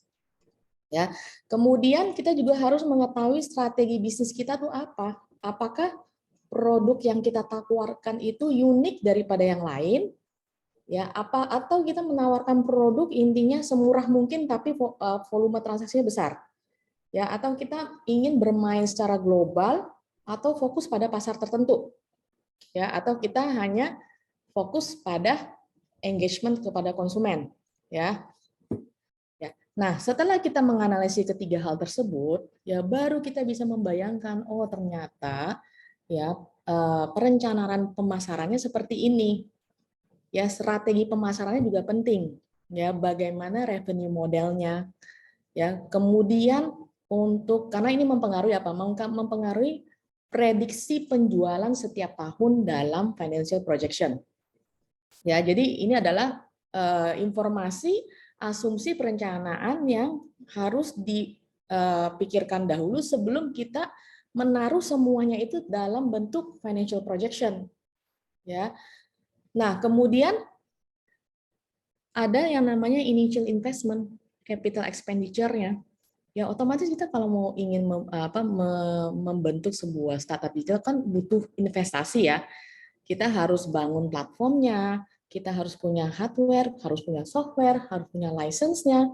Kemudian kita harus misalnya berlangganan database-nya, ya cloud-nya. Nah, itu adalah capital expenditure awal, ya. Nah, yang terakhir adalah cost-nya. Operational cost-nya selama berapa tahun, itu berapa? Karena kalau misalnya startup sudah aktif, berjalan, otomatis kan ada cost. Ya, jadi ini adalah asumsi, ya analisa asumsi yang harus dibuat sebelum kita ingin melakukan proyeksi keuangan. Ya, jadi ini adalah contoh dari bentuk revenue model untuk sebuah startup ya. Kita mau main revenue modelnya itu narik iklan, ya, atau kita bikin subscription fee, ya, kayak Joox, ya, Netflix, itu kan ada biaya langganan ya. Kemudian apakah kita main di transaction fee aja? Ya, jadi kalau misalnya terjadi suatu transaksi, kita hanya ngambil komisi. Nah, ini adalah bentuk revenue-nya. Atau kita main di sales, jual barang, kayak Amazon. Ya, Amazon jual buku. Ya, nah dia mendapat keuntungannya itu dari penjualan produk. Ya. Kemudian apakah bentuknya afiliasi? Ya, MyPoint. Ya, saya rasa kalau untuk bentuknya afiliasi MyPoint itu kayaknya di Jakarta belum ada ya. Jadi ini revenue modelnya itu berdasarkan fee kalau kita mereferensi bisnis tersebut kepada konsumen. Ya, kalau berhasil mereferensi ya si startup itu dapat fee. Oke. Nah, apa sih initial investment for startup? Nah, kebetulan saya bukan di bidang startup, tapi ini adalah sebenarnya bayangan umum ya. Jadi adik-adik kalau ingin membuat proposal sebuah startup, kalian sudah harus punya bayangan ya apa sih yang dibutuhkan untuk membuat suatu startup ya. Mungkin seperti sistem desainnya, hardware software-nya, kemudian building the system-nya, kemudian web development-nya, kemudian server, database, atau lainnya. Nah, ini yang kita anggap sebagai capital investment. Jadi kita harus bisa mengidentifikasi, membedakan antara capital investment ya dengan operational cost, ya karena capital investment itu merupakan pengeluaran juga, cost juga merupakan pengeluaran, ya tapi beda, ya beda penempatannya dalam laporan keuangan. Nah, ini adalah beberapa contoh ya operational cost untuk sebuah startup. Ya, dilihat dari bisnis cost-nya pasti ada ya. Contohnya kalau ingin menyewa kantor ya, kemudian ada sales and marketing expenses ya, kemudian ada asuransi ataupun ada jasa akuntan yang bila ingin digunakan. Kemudian ada teknologi expense yang harus dipertimbangkan. Mungkin ini tergantung dari masing-masing startup ya. Ada lisensi software ya, otomatis pasti ada software dan kita pasti menggunakan yang asli ya, bukan KW, makanya ada lisensinya. Kemudian ada support IT-nya, ya ada data storage, email account, kemudian payment gateway ya dan sebagaimananya dan lain-lain ya. Jadi ini harus dipikirkan dahulu biayanya itu berapa. Ya. Nah, setelah kita mengetahui seluruh informasi ya dari segi yang tadi saya ini tunjukkan ya dari segi market, industry, business strategy, marketing plan, kemudian initial investment and cost, then you can make the pro forma income statement and balance sheet ya. Ini harus ditunjukkan di pitch deck ya. Nah, kita bisa membuat proyeksi ya, tergantung dari asumsi kita masing-masing. Ya, contohnya sales. Ya, sales untuk tahun pertama pasti belum ada karena itu masih masa investasi, masih masa pembuatan digital startup. Ya. Tapi sales pada tahun berikutnya, misal tahun pertama, kedua, seterusnya sampai ke-10 itu sudah mulai ada target salesnya. Nah, bagaimana kita bisa mentargetkan, memberikan nilai salesnya itu tergantung dari marketing plan kalian. Kalian mentarget salesnya berapa? Setiap tahun naik berapa persen? Oke. Kemudian cost-nya juga, ya itu tergantung dari cost assumption kalian. Ya, kemudian ya jadi cost itu ada cost yang berhubungan langsung dengan sales dan other operational expenses, ya ini yang kecil-kecil, ya operasional sehari-hari, ya. Jadi ini semua harus project oleh kalian berdasarkan your assumption, ya sehingga kita juga kemudian bisa menghitung net profit kita, ya net profit kita untuk setiap tahun itu berapa. Bisa juga kalian menargetkan net profit kalian berdasarkan profit margin yang diinginkan, ya. Jadi profit margin itu kan net income bagi sales ya. Jadi misalnya kalau tahun ini saya ingin menargetkan profit margin saya 9%, tahun depan naik 10%, nah itu silakan. Ya, kalian main di angka. Ya, intinya apapun yang kalian proyeksikan di laporan keuangan itu harus sound ya, maksudnya apa ya? Logika ada, reasonable iya dan bisa dijalankan. Ya. Nah, setelah kita membuat yang namanya pro forma income statement, kita lanjut ke pro forma balance sheet. Ya. Nah, ini bisa kita asumsikan juga ya, misalnya account receivable-nya itu harus berapa persen dari sales. Ya, ini kan namanya apa? Piutang. Ya, dari penjualan, mungkin ada sebagian penjualan tidak langsung terima tunai, tapi dikreditkan, ya. Kemudian cash-nya itu berapa? Untuk tahun pertama ya berapa, untuk tahun kedua, ketiga, keempat, dan berapa juga, gitu ya. Kemudian fixed asset, ini adalah estimasi dari capital expenditure yang sudah kalian lakukan, hitung, ya. Kemudian ada akumulasi depresiasinya, ya. Kemudian dari sisi hutang, kalian juga harus melakukan, maaf ya, ya misalnya ini bukan projected cost ya, maaf ya. Jadi account payable adalah hutang, kalian bisa melakukan persentase dari sales bisa atau persentase dari pembelian juga bisa. Ya. Kemudian pinjamannya itu bagaimana asumsinya? Ya. Dan kalian juga harus sudah memperkirakan kalau saya membuat suatu startup itu modal yang saya masukkan berapa? Ya, adalah posisi di equity. Ya, dalam bentuk saham misalnya ya. Oke, jadi ini adalah gambaran sebuah balance sheet. Oke, nah kita langsung lihat contohnya aja ya. Kenapa saya harus memberikan contoh ini? Karena berdasarkan proyeksi laba rugi dan neraca, kita bisa menentukan jumlah pendanaan yang kita inginkan tuh berapa, yang dibutuhkan. Ya, contoh ya, kalian telah melakukan proyeksi ya penjualan cost, kemudian mendapatkan net profit sebesar 15 juta. Ya, otomatis angka yang di laba rugi ini masuk ke dalam neraca, yaitu di sini. Ya, saya harap adik-adik di sini harus ada paham tentang basic accounting ya, karena bagaimanapun yang namanya bisnis, entrepreneurship, mereka harus memahami basic accounting. Ya, jadi ini adalah posisi balance sheet ya yang sudah di projection, ya yang sudah di project. Nah, karena posisi asetnya 390 juta, ya kemudian setelah melakukan proyeksi di bagian hutang dan ekuitas ya sebesar 145 juta, ada selisih sebesar 245 juta. Nah, ingat konsep accounting adalah aset sama dengan equity plus liability. Ya. Nah, artinya apa selisihnya ini? Artinya untuk membuat suatu startup, kita masih membutuhkan dana sebesar 245 juta. Ya. Jadi berdasarkan projection, kita sudah tahu how much fund do we need.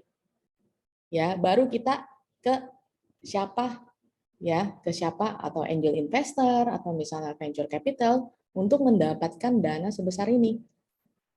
Ya, oke? Oke. Nah, jumlah external finance bukan jumlah ya. Untuk external financing need ya kita bisa mendapatkan dari misalnya hutang jangka pendek, hutang jangka panjang dan melalui ekuitas. Ya, tapi ini sebenarnya sih lebih ke traditional financing ya. Biasanya kalau traditional financing itu kan kita pinjamnya ke bank ya. Cuman kalau misalnya ekuitas ini adalah kita mencari investor untuk masuk modal dalam bentuk saham. Ya. Nah, setelah kita mengetahui pro forma income statement, kemudian pro forma balance sheet, kita masuk yang namanya cash flow projection. Dan ini sangat penting juga untuk ditunjukkan di pitch deck Anda. Kenapa? Karena pada akhirnya kita ingin menghitung the net present value of your project. Ya, jadi kalau kita ingin membuat cash flow projection, ingat bahwa everything has to be on cash basis. Ya, kalau ada yang non cash item seperti depresiasi dan amortisasi itu harus di add back atau dikeluarkan. Ya, nah projection cash flow projection ya itu rentangnya biasanya sih 5 sampai 10 tahun. Ya, jangan terlalu pendek gitu ya karena kan namanya investor dia harus melihat berapa tahun ke depan gitu ya. Kemudian kita harus memasukkan ya segala jenis biaya ya termasuk pinjaman dan termasuk bunga. Oke, nah kita langsung lihat ke contohnya. Nah, ini adalah salah satu contoh cash flow projection. Ya, mungkin nanti kalian juga bisa gunakan template ini untuk menghitung cash flow projection startup kalian. Ya. Jadi di tahun pertama, ya ini sampai 8 tahun, di tahun pertama kita lihat ada capital outlay. Ini adalah capital investment-nya. Dia harus mengeluarkan sekian. Kemudian ada namanya working capital. Apa tuh working capital? Adalah modal yang dibutuhkan untuk operasional. Ya, kalau ini enggak, ini capital outlay adalah modal yang dibutuhkan untuk membangun suatu startup yang nantinya akan masuk ke bentuknya aset. Kalau ini adalah modal kerjanya. Ya, sehingga kita mengetahui di tahun 0 ya, ini adalah net cash flow-nya dari gambarannya minus, artinya apa? Perlu cash outflow sebesar $1.200.000. Ya. Nah, pas sudah masuk tahun pertama sampai ke-8, kita sudah mulai project nih. Ya, ternyata di tahun pertama, kedua, dan seterusnya masih membutuhkan working capital, kekurangan working capital ya. Kita harus membutuhkan working capital. Ya, kemudian baru kita memprojectkan dari operating flows-nya ya. Jadi di sini kita contoh ya, kita bisa melihat ada forecast sales unit-nya, kemudian ada total sales unit-nya, kemudian ada unit selling price-nya. Ya, sehingga kita bisa mendapatkan sales income per tahunnya tuh berapa. Ya. Nah, ini semua berdasarkan asumsi kalian. Ya, what is your business plan, marketing plan, ya. Kemudian ada cost-nya. Ya. Di sini ada unit cost, production cost. Nah, ini tergantung ya dari masing-masing digital startup kalian, cost-nya itu seperti apa. Ya, intinya dia hanya ingin menunjukkan bahwa ada sales dikurangin total cost, ya, kemudian dikurangin depresiasi, ini adalah non cash item, kurangin pajak ya, kemudian dapat taxable income, kurangin pajak dapat net income. Nah, pada akhirnya yang ingin kita dapatkan adalah cash flow from operation yang bawah ini loh. Nah, ini dapatnya dari mana? Adalah net income ditambahin depresiasi. Karena depresiasi adalah non cash item, ya. Nah, ujung-ujungnya yang ingin kita lihat adalah ini. Net cash flow-nya. Ya. Net cash flow-nya. Oke. Nah, oke, sebentar cash flow from operation ya. Cash flow from operation adalah net income ditambah si depresiasi, berarti kita mendapat cash flow operation. Kemudian kita mendapatkan si net cash flow-nya ini adalah 196 dikurangin 500 ini ya. Ya, jadi net cash flow itu adalah cash in dikurangin cash out. Ya, jadi kita dapat net cash flow-nya. Nah, berdasarkan hitungan ini ya, kita ingin mendapatkan yang namanya net present value. Ya, tadi sudah disebutkan oleh Pak Fis ya. Kalau net present value itu ada sebagai salah satu acuan untuk menerima proyek tersebut atau enggak. Nah, rule-nya adalah kita harus memilih the highest NPV kalau kita punya pembanding. Ya, kalau misalnya investor punya proposal 5 proposal, dia akan memilih the highest NPV. Ya. Nah, tapi kita juga bisa ya, the highest NPV is true ya. Tapi patokannya juga adalah kita menerima proyek itu jika NPV lebih besar dari 0. Tolak NPV jika lebih kecil dari 0. Ya, jadi kalau kita ingin mengajukan proposal investasi startup kepada investor, make sure kamu punya NPV itu greater than 0. Ya. Oke, kalau misalnya setelah kalian membuat business plan, marketing plan, industry analysis dan segala macam ternyata hasilnya negatif, dan kamu harus balik lagi lihat strategi digital startup-nya, problemnya di mana. Apakah strategi pemasaran yang bermasalah sehingga sales projection-nya itu terlalu rendah atau cost-nya terlalu tinggi. Ya. Jadi itu yang harus menjadi pertimbangan. Oke, so untuk startup kalian, make sure itu harus positif NPV. Kalau kalian menghasilkan negatif NPV, otomatis pasti ditolak. Ya, positif NPV. Ya, mungkin tadi Pak Fiskera juga sudah memberikan contoh. Ya, pada intinya cara kita menghitung NPV adalah ya the present value of cost. Ya, present value of cost ini adalah yang di tahun 0. Ya. Kemudian plus ya present value of future cash flow. Ya, ini ada future value ya dibagi 1 plus R pangkat 1 2 3 tergantung jumlah tahunnya. Kalau misalnya ada 8 tahun kalian terus hitung sampai tahun ke-8. Ya, ini future value-nya adalah si ini. Ya, ini adalah future value-nya, di mana angka ini semua nih, net cash flow-nya ini akan kita diskon kepada masa kini ya. Kita harus diskon, kita harus hitung 195, 510 di tahun depan itu berapa di tahun 0. Ya, ingat konsep NPV ya. So we are bringing everything, every cash flow ya for 8 years back to this year. Ya, year 0. Oke. Sehingga kita bisa mendapatkan NPV-nya itu berapa. Ya, jadi kalau ini di contohnya ya, kalau Amin melakukan investasi 1.000 sekarang, tapi dia akan mendapatkan $500 per tahun selama 3 tahun, berapa net present value dia? Ternyata dia mendapatkan NPV yang positif. Artinya apa? Artinya ketika Amin menerima proyek tersebut, dia akan mendapatkan ekstra $243 hari ini. Oke, nah itu investor yang ingin didengarkan. Oke, nah sekarang kita akan melihat rate-nya.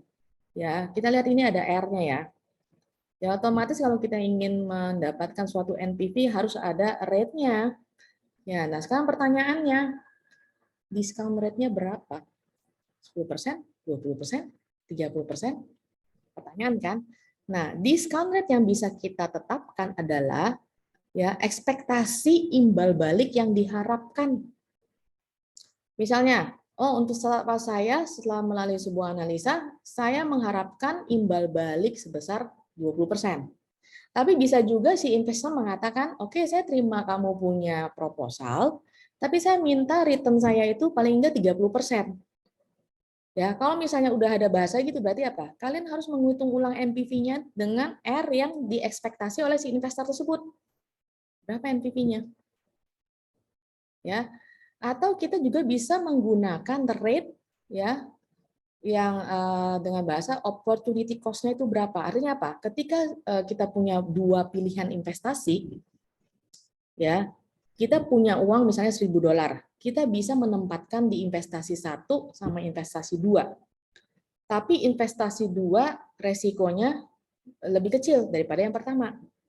Ya, nah saya cenderung memilih investasi 1 dengan melepaskan investasi yang kedua. Nah, itu adalah opportunity cost yang hilang.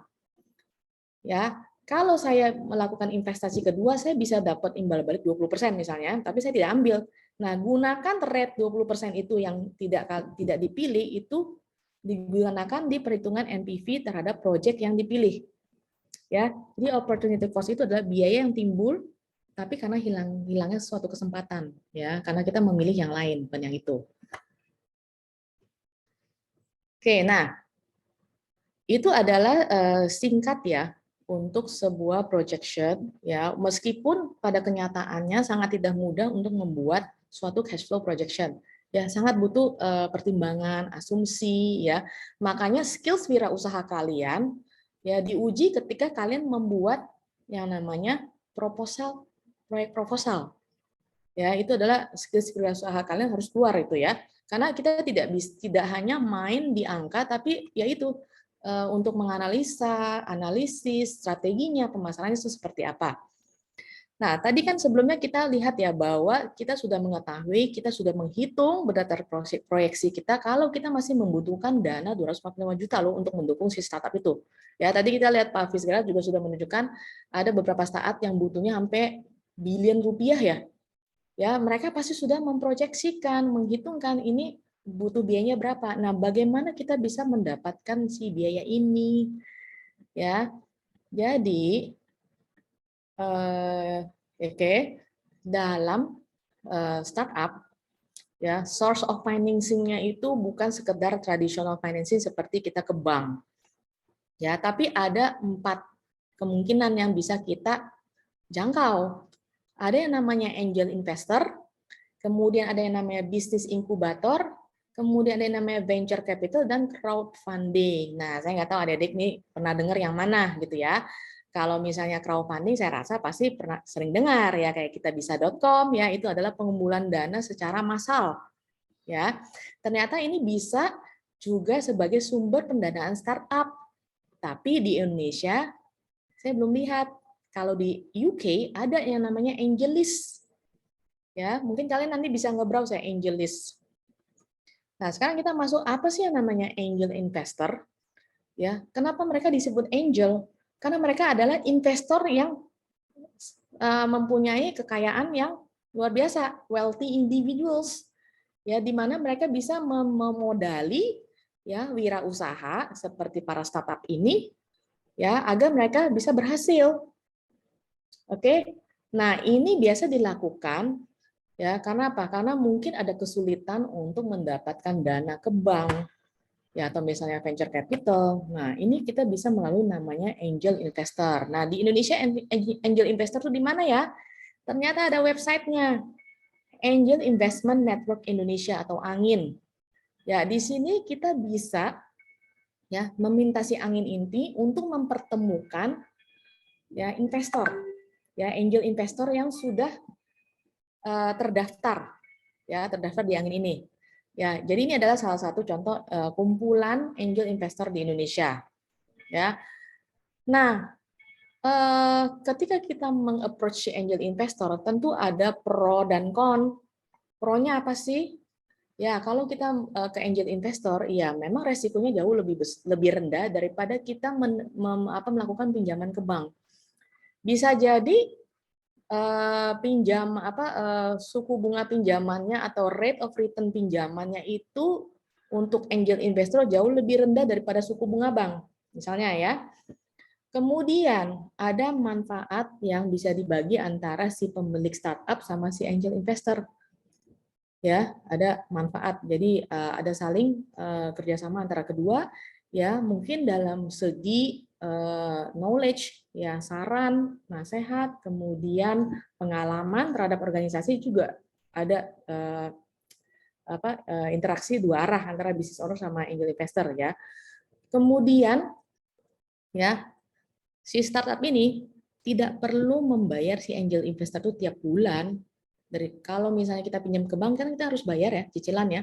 Kalau ke angel investor tidak, itu tergantung dari kesepakatan antara si startup sama dengan angel investornya. Bagaimana ya? Apakah return-nya itu dalam bentuk dividen ya atau misalnya dalam bentuk bonus ya dan lain-lain.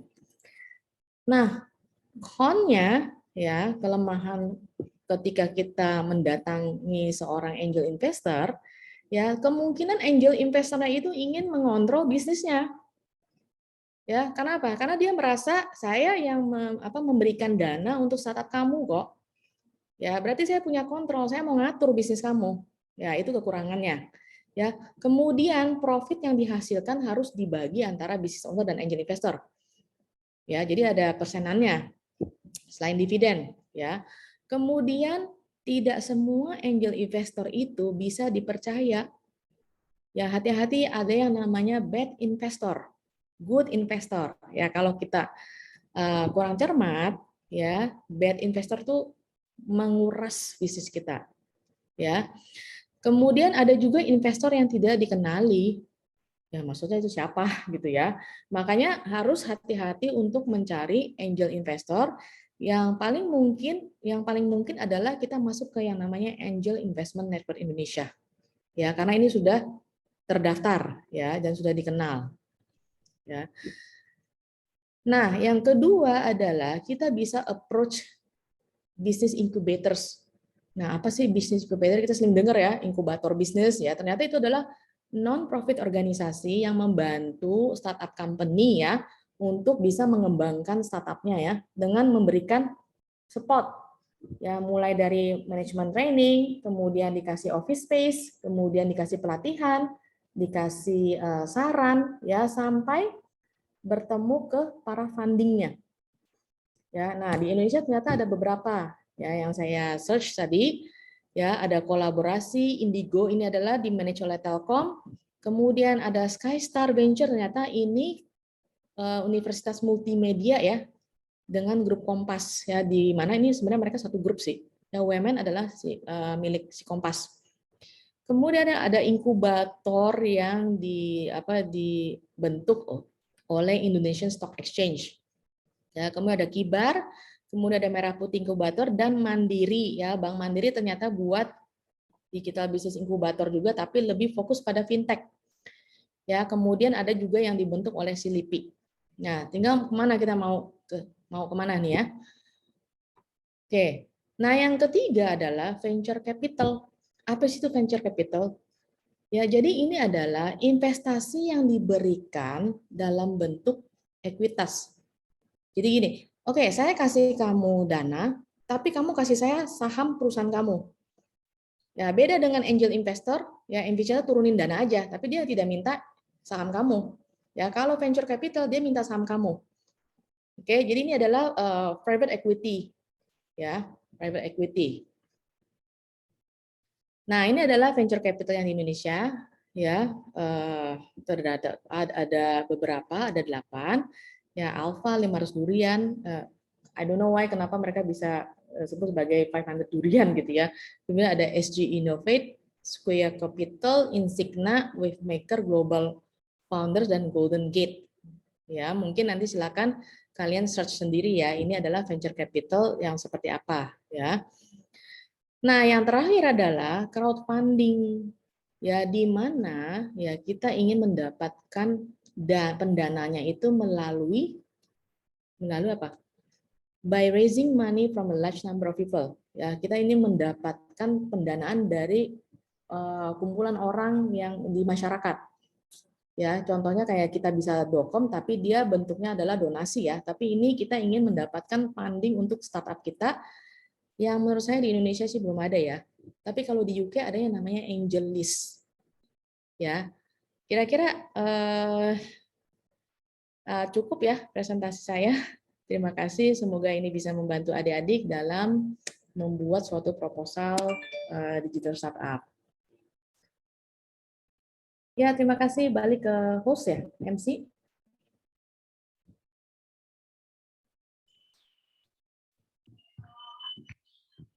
Okay, thank you Rumi for the presentation and the materi. So for now, we will go ahead and take some time for Q&A session. Anyone who wants to address the question directly, please write the question on the chat box or click the raise hand button.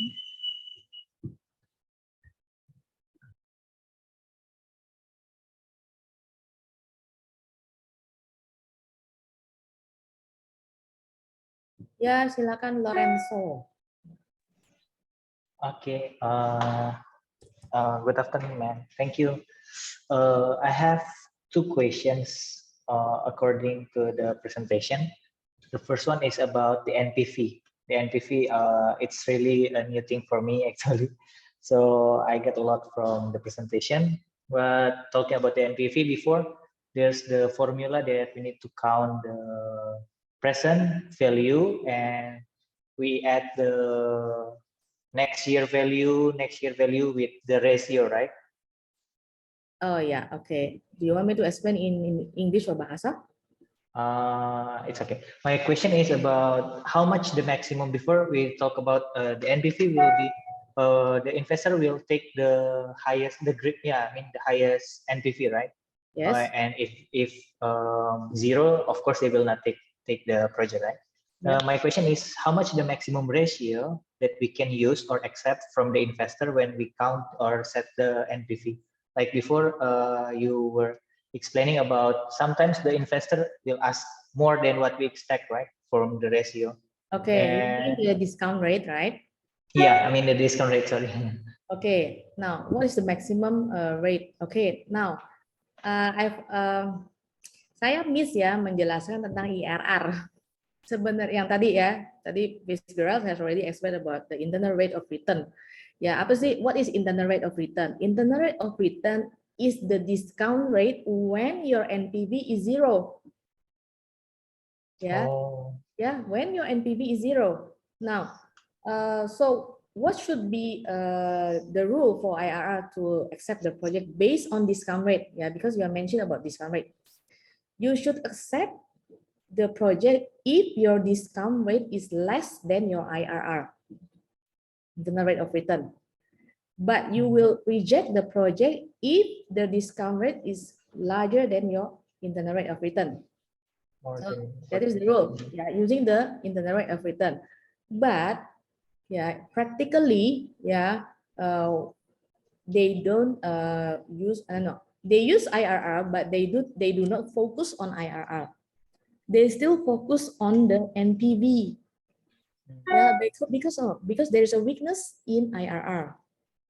Yeah, there is some project. Yeah, let's say there's some project where the IRR is larger than the discount rate, but the NPV is negative. Ya, jadi ada IRR, ya kita terima proyek itu ketika discount rate-nya itu lebih kecil daripada IRR. Tapi ada proyek tertentu ketika kita mengikuti aturan IRR itu NPV-nya negatif. Nah, itu menjadi masalah ketika kita menggunakan IRR, makanya baik lagi menggunakan NPV. Gitu loh. Nah, rate-nya berapa itu tergantung expected return dari si investor atau yang kalian inginkan itu berapa. Okay. Okay. Let's explain. Thank you. Thank you, Miss. Yeah. I have another question. Is it okay? Yes. Okay. The second question is according to the finding external funds before, right? There are 4 different ways to find the external funds. Yes. From these 4, if we want to, especially if we are a newcomer for make our startup, which one is the best option that you can suggest for the newcomer to find external funds? Well, based on my research, I think you should go to the business incubators, because they will help you from the beginning until you From reach zero. from zero until you get the venture capitalist, the funding. Yeah, they will help you in terms of knowledge. Yeah, mungkin mentoring. Then they will also provide you like office space. Yeah, I think the business incubators or early startup. Okay, so the business incubators will be the best option, yeah. Yeah, because if you go to angel investor, sometimes we don't know which one is good, which one is bad. Iya, nggak bisa gitu, nggak bisa apa ya gitu kan. Mereka udah harus firm banget. Ya tadi Pak Fisgerat kasih itu lumayan kompleks loh menurut saya. Ya, mereka ingin mengetahui itu kompleks banget, bukan sekedar NPV, scorecard method lah, kemudian ada strategic growth valuation. Wah, itu sudah rumit banget menurut saya. Oke. Right. Yeah. Thank you. Yeah, it's answer all the questions. Thank you. Thank you. Yeah. Thank you, Bu Mira. Thank you, Lorenzo. There is another question, but it's maybe same with Same question. Lorenzo. Ya, dari chat ya. Oke, mana lebih bagus Bu untuk cari dana angel investment, crowdfunding? Wah, dua-duanya sih kalau untuk early startup itu agak repot ya. Ya itu bisnis incubator. Ya, bisnis incubator. Kalau crowdfunding sama angel investment itu udah harus duduk banget itu startupnya. Ya, karena mereka udah tidak mau tahu apa kekurangannya. Pokoknya ini startup kita, ya kita harus bisa jelasin. Pokoknya infrastrukturnya seperti ini, asumsinya ini, revenue modelnya ini, ya udah harus jadi. Nah, mereka udah tidak ada toleransi lagi kalau misalnya ada kekurangan. Jadi ya, menurut saya sih bisnis incubator. Okay, thank you. Hope that will answer.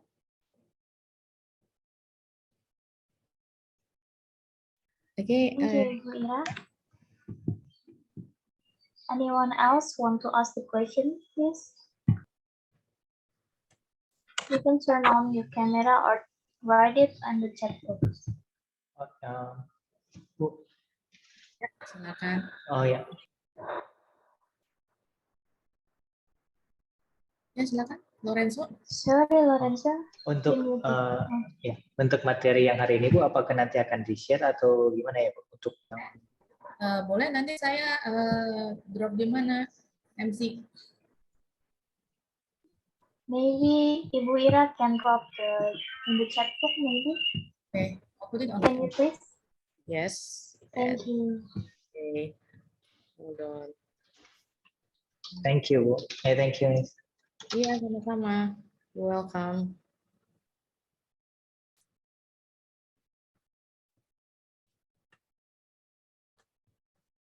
Yep. I have put it on the chat in the chat box. Okay. Okay, thank you, Ibu Mira. Yeah. We will download it as soon as possible. Anyone else want to ask the question to Ibu Mira?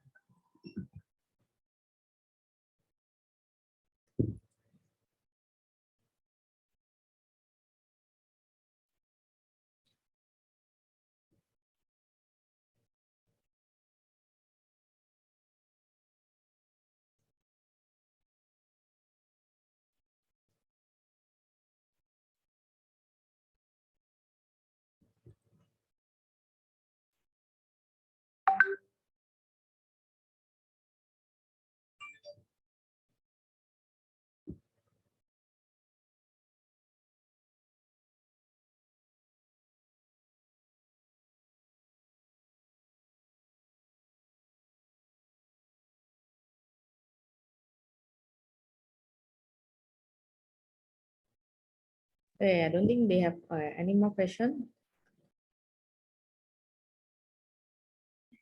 Okay, I think there is no more question. Thank you so much, Ibu Mira, for the great knowledge.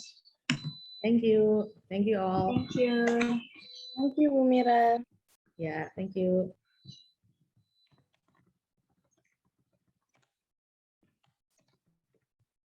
Okay, we have an important information.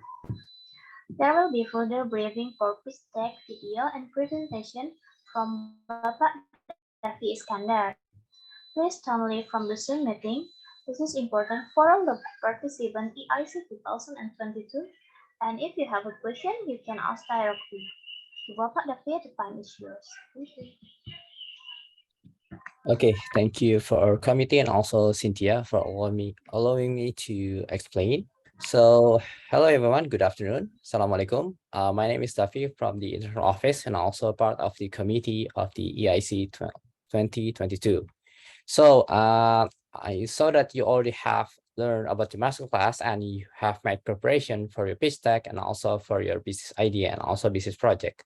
So allow me to give you the information regarding what should you do in order to prepare a good business pitch and also in order how to receive a good mark from the judges for this business competition. So we have preparing some information for you.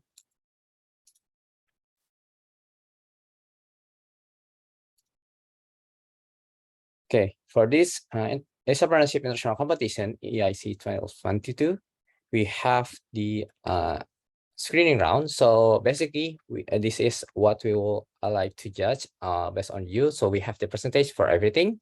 So it's in general divided into two different categories. The first one is the business ideas, and the second one is the presentation. So we like not only to see and also review your business idea, but the quality of your presentation is also important, because even though you have good knowledge, even though you have good ideas, if you cannot present or communicate it well to important people, for example, an investor, and for this competition is for the judges, you won't have a good score for that. So basically you have several teams that will be in these competitions. You will have to put your team name, titles, and also the problem statement or opportunity, value proposition, secret sauce, business model, go-to-market plan, competitive analysis, team members and roles, funding, investor model, deliver clear message, and also creativity of video presentation. For example, you can use story illustrations and storylines to make it more interactive and also to make it interesting. And with everything will have the final score. So judges will create a valuation on each different topics, and also each different they have different valuation because they have based on percentage. So pay attention to what should you focus on, but do not forget that you can also upgrade the quality of other aspects for the judging criteria for that. So the scores will be from 1 to 100 for each component and aggregate the final score at the end. So this is the categories for this score. So we have role model 90 to 100, outstandings 80 until 89, good 70 until 79, acceptable 60 until 69, and below 60 will be regarded as not good or unacceptable. So the outlier is 30 points. So this is the criterion for evaluation of projects based on our partner in Sintana Alliance. We have the focus methods. So based on the financial viability, customer and applicability or takers, sustainability long-term or environmental friendly, originality, innovation, innovativeness or newness, structured approach, and also useful to society, address large cross sections. So this is the focus method that you can also use for your pitch deck and also your presentation. So we also have the term and condition in the international.asaanggol.ac.id, where you can just see and also review the terms and condition and make sure that you follow everything that have been shown to you in order for you to be able to properly submit it and also properly reviewed for your business idea. So allow me to share another example of the pitch deck. So we have the structure for the pitch decks to help you in creating the basic pitch decks and also to help the judges to review your business presentation clearly. So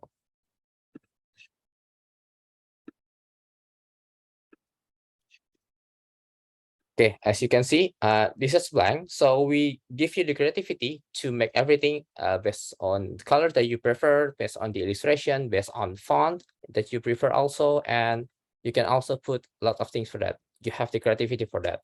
So the first structure will be title. So make sure you put a good title on that. And then about your business. So explain in brief about your business. What is it and what we'll do with the business. I also mentioned the problems because each business requires a problem because people like to buy the solution for the problem. So make sure that you have the statement of your problems and also the solutions. Next, you need to feature your products. What kind of products it will be, even though it will be services or it will be products that could be used by a lot of people. Make sure that you have the features of the product so we can understand you have the problem, you have the solution, and what kind of products you would like to give to us to create the solution for that.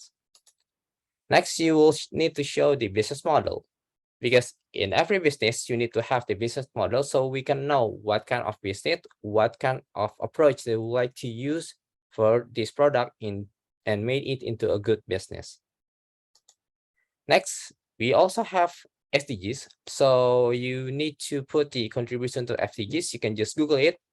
Since SDGs is global requirement and also global issues, so it will be beneficial for you to searching about the SDGs and put some aspect of SDGs, not everything. You can just put some aspects to your business projects. And also you need to mention the value propositions, the business models, the markets, what kind of market you would like to focus on for your business, and also for your services or for your products. The market validation, not only the previously is the general information about the market, and the next one, the market validation, is what kind of market you want to focus on. You also need to mention the competitors because in each business, normally, even though it's not the same, you have other people or other business who have almost identical solutions, or they have identical problems, but they prefer to have different solutions. So competitors is important for you to, and also for the judges to review that, are your business risky enough or not? Are your business could be sustainable in the long term, or will you be able to differentiate with the others and give a better solution for other people's. Also, you need to mention the lean canvas because it's the easiest way for a lot of us, even though we're not familiar with your ideas. But if we know a bit about business and when we fill the lean canvas, it will help us to know more about your business in a fraction of time. And why should we fund you? Because judges can be referred to as the investor. So when you like to pitch your business ideas, you need to convince them that this is a good business, and if it's a good business, they will likely to fund you. So give them the reasons why should we fund your project. So don't forget also to mention your team. So you have the team leader and also you have the members. They're all important in the business, and they are important to the judges and also to the investor. So make sure give the information about your team, what are the capabilities, and why should we trust you in this business project? Because not only we would like to trust you with our money, but we would like to trust you on how big the profit can be achieved and how the business can have a great impact. But it will be social impact, business impact, and also other kind of impact that will be beneficial, not only for the investor, but also for the customer and related stakeholders. So that's all, and don't forget to say thank you after you finish with your business pitch, and to your team, to your customer, and also to the related parties for that. So if you have any question regarding the adjustment and also the criteria, you can ask the committee or also ask me for that. And not to mention, you can also show your next steps for that, because you have your business plan, you have the product features, you have the lean canvas, and you can also show us what will be the next step. So this is your current step, this is the current research that you have, but if you have future planning that might be beneficial to be informed to the judges or to the investor, it will be better. So it will show that you have a great planning, a detailed planning, and also it will show that you have the confidence to do the next steps for your business projects. So thank you so much for your time. If you have any question, feel free to ask, and we'll also help you to become a good inventor and also good CEO and good founders for your business. Thank you very much.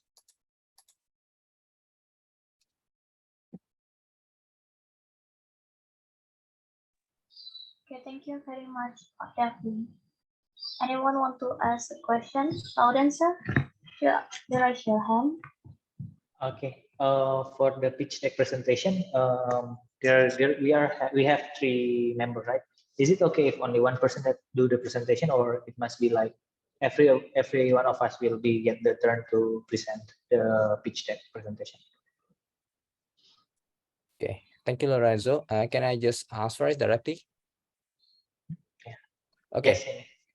Yes, thank you, Lorenzo. Since the business have different aspects, you can have the financial aspect, you can have the operational aspects, and you can, for example, you will have the IT aspect or the HR aspects, depends on your business. It will be better if everyone in your team can do the explanations, because each everyone, they have their own specialties. So a good business pitch is will be better if you have the right persons to explain what they know and what their capability of. So it's better to have everyone to explain, but make sure that you have a good flow when changing people to explain the business pitch for that.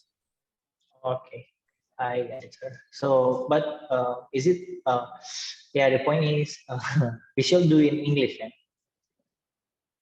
The Yes. pitch deck presentation. Okay. Yeah. Thank you, sir. Yeah, you should do it in English, and you can do practice with everyone else. So when you do the business pitch, you can have a script and you can just improvise everything with it. Okay, thank you, sir. Yeah, welcome. Do you have any other questions? Thank you, Lorenzo. Thank you, Pak Davi. Maybe there is a question in the chat box. Can you share please the PPT, please? Yes, we will share you the PPT, so it'll be easier for you to create your pitch deck based on the structure on the PPT. But you have your own creativity, so it's up to you what kind of business pitch deck that you will use, but make sure that you follow the structure that have been provided to you. Thank you, Pak Davi. Thank you, Davi. The PPT will be shared.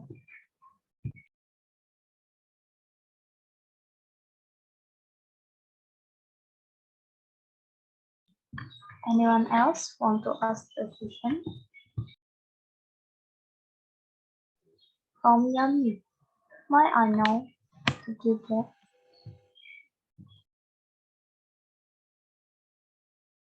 Okay, Kadesi would like to explain regarding the time frame for this.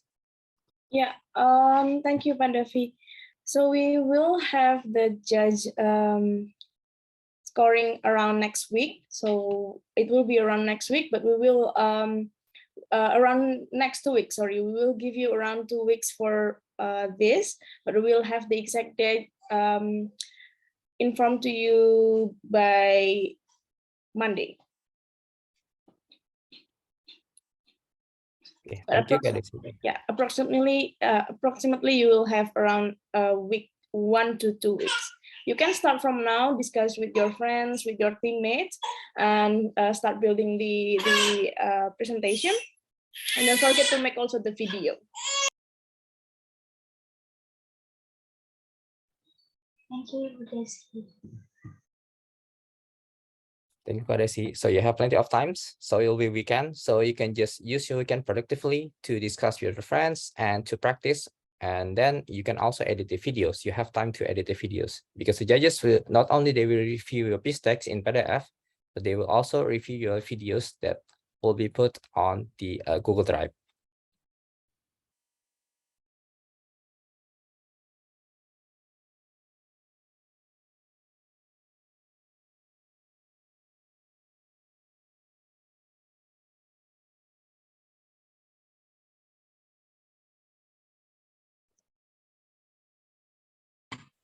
Okay, thank you, Pak Davi. You're welcome. Good luck, everyone, and see you on the judging criteria. Thank you. Thank you. Okay, everyone, I would like to remind all of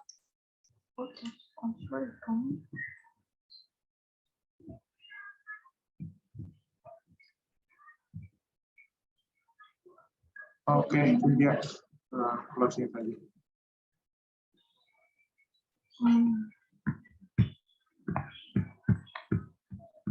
Okay, everyone, I would like to remind all of the colleges to fill the attendance list.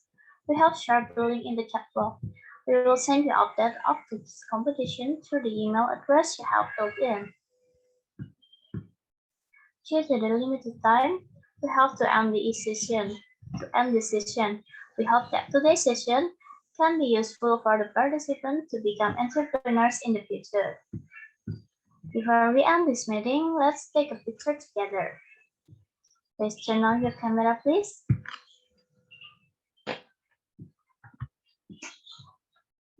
Please open your camera.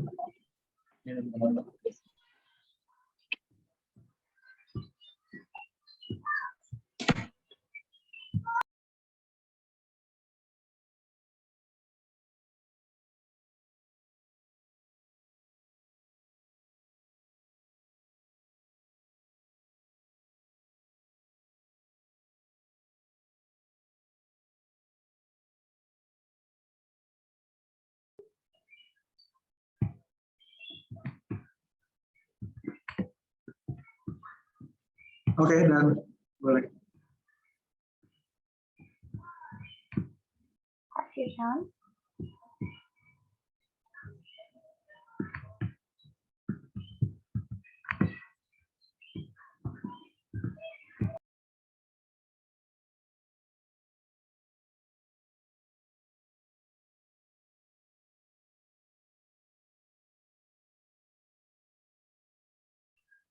Come with it, please.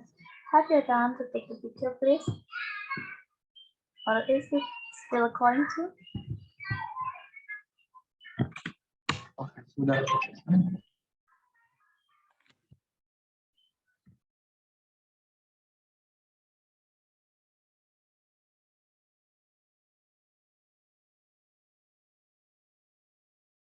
Okay.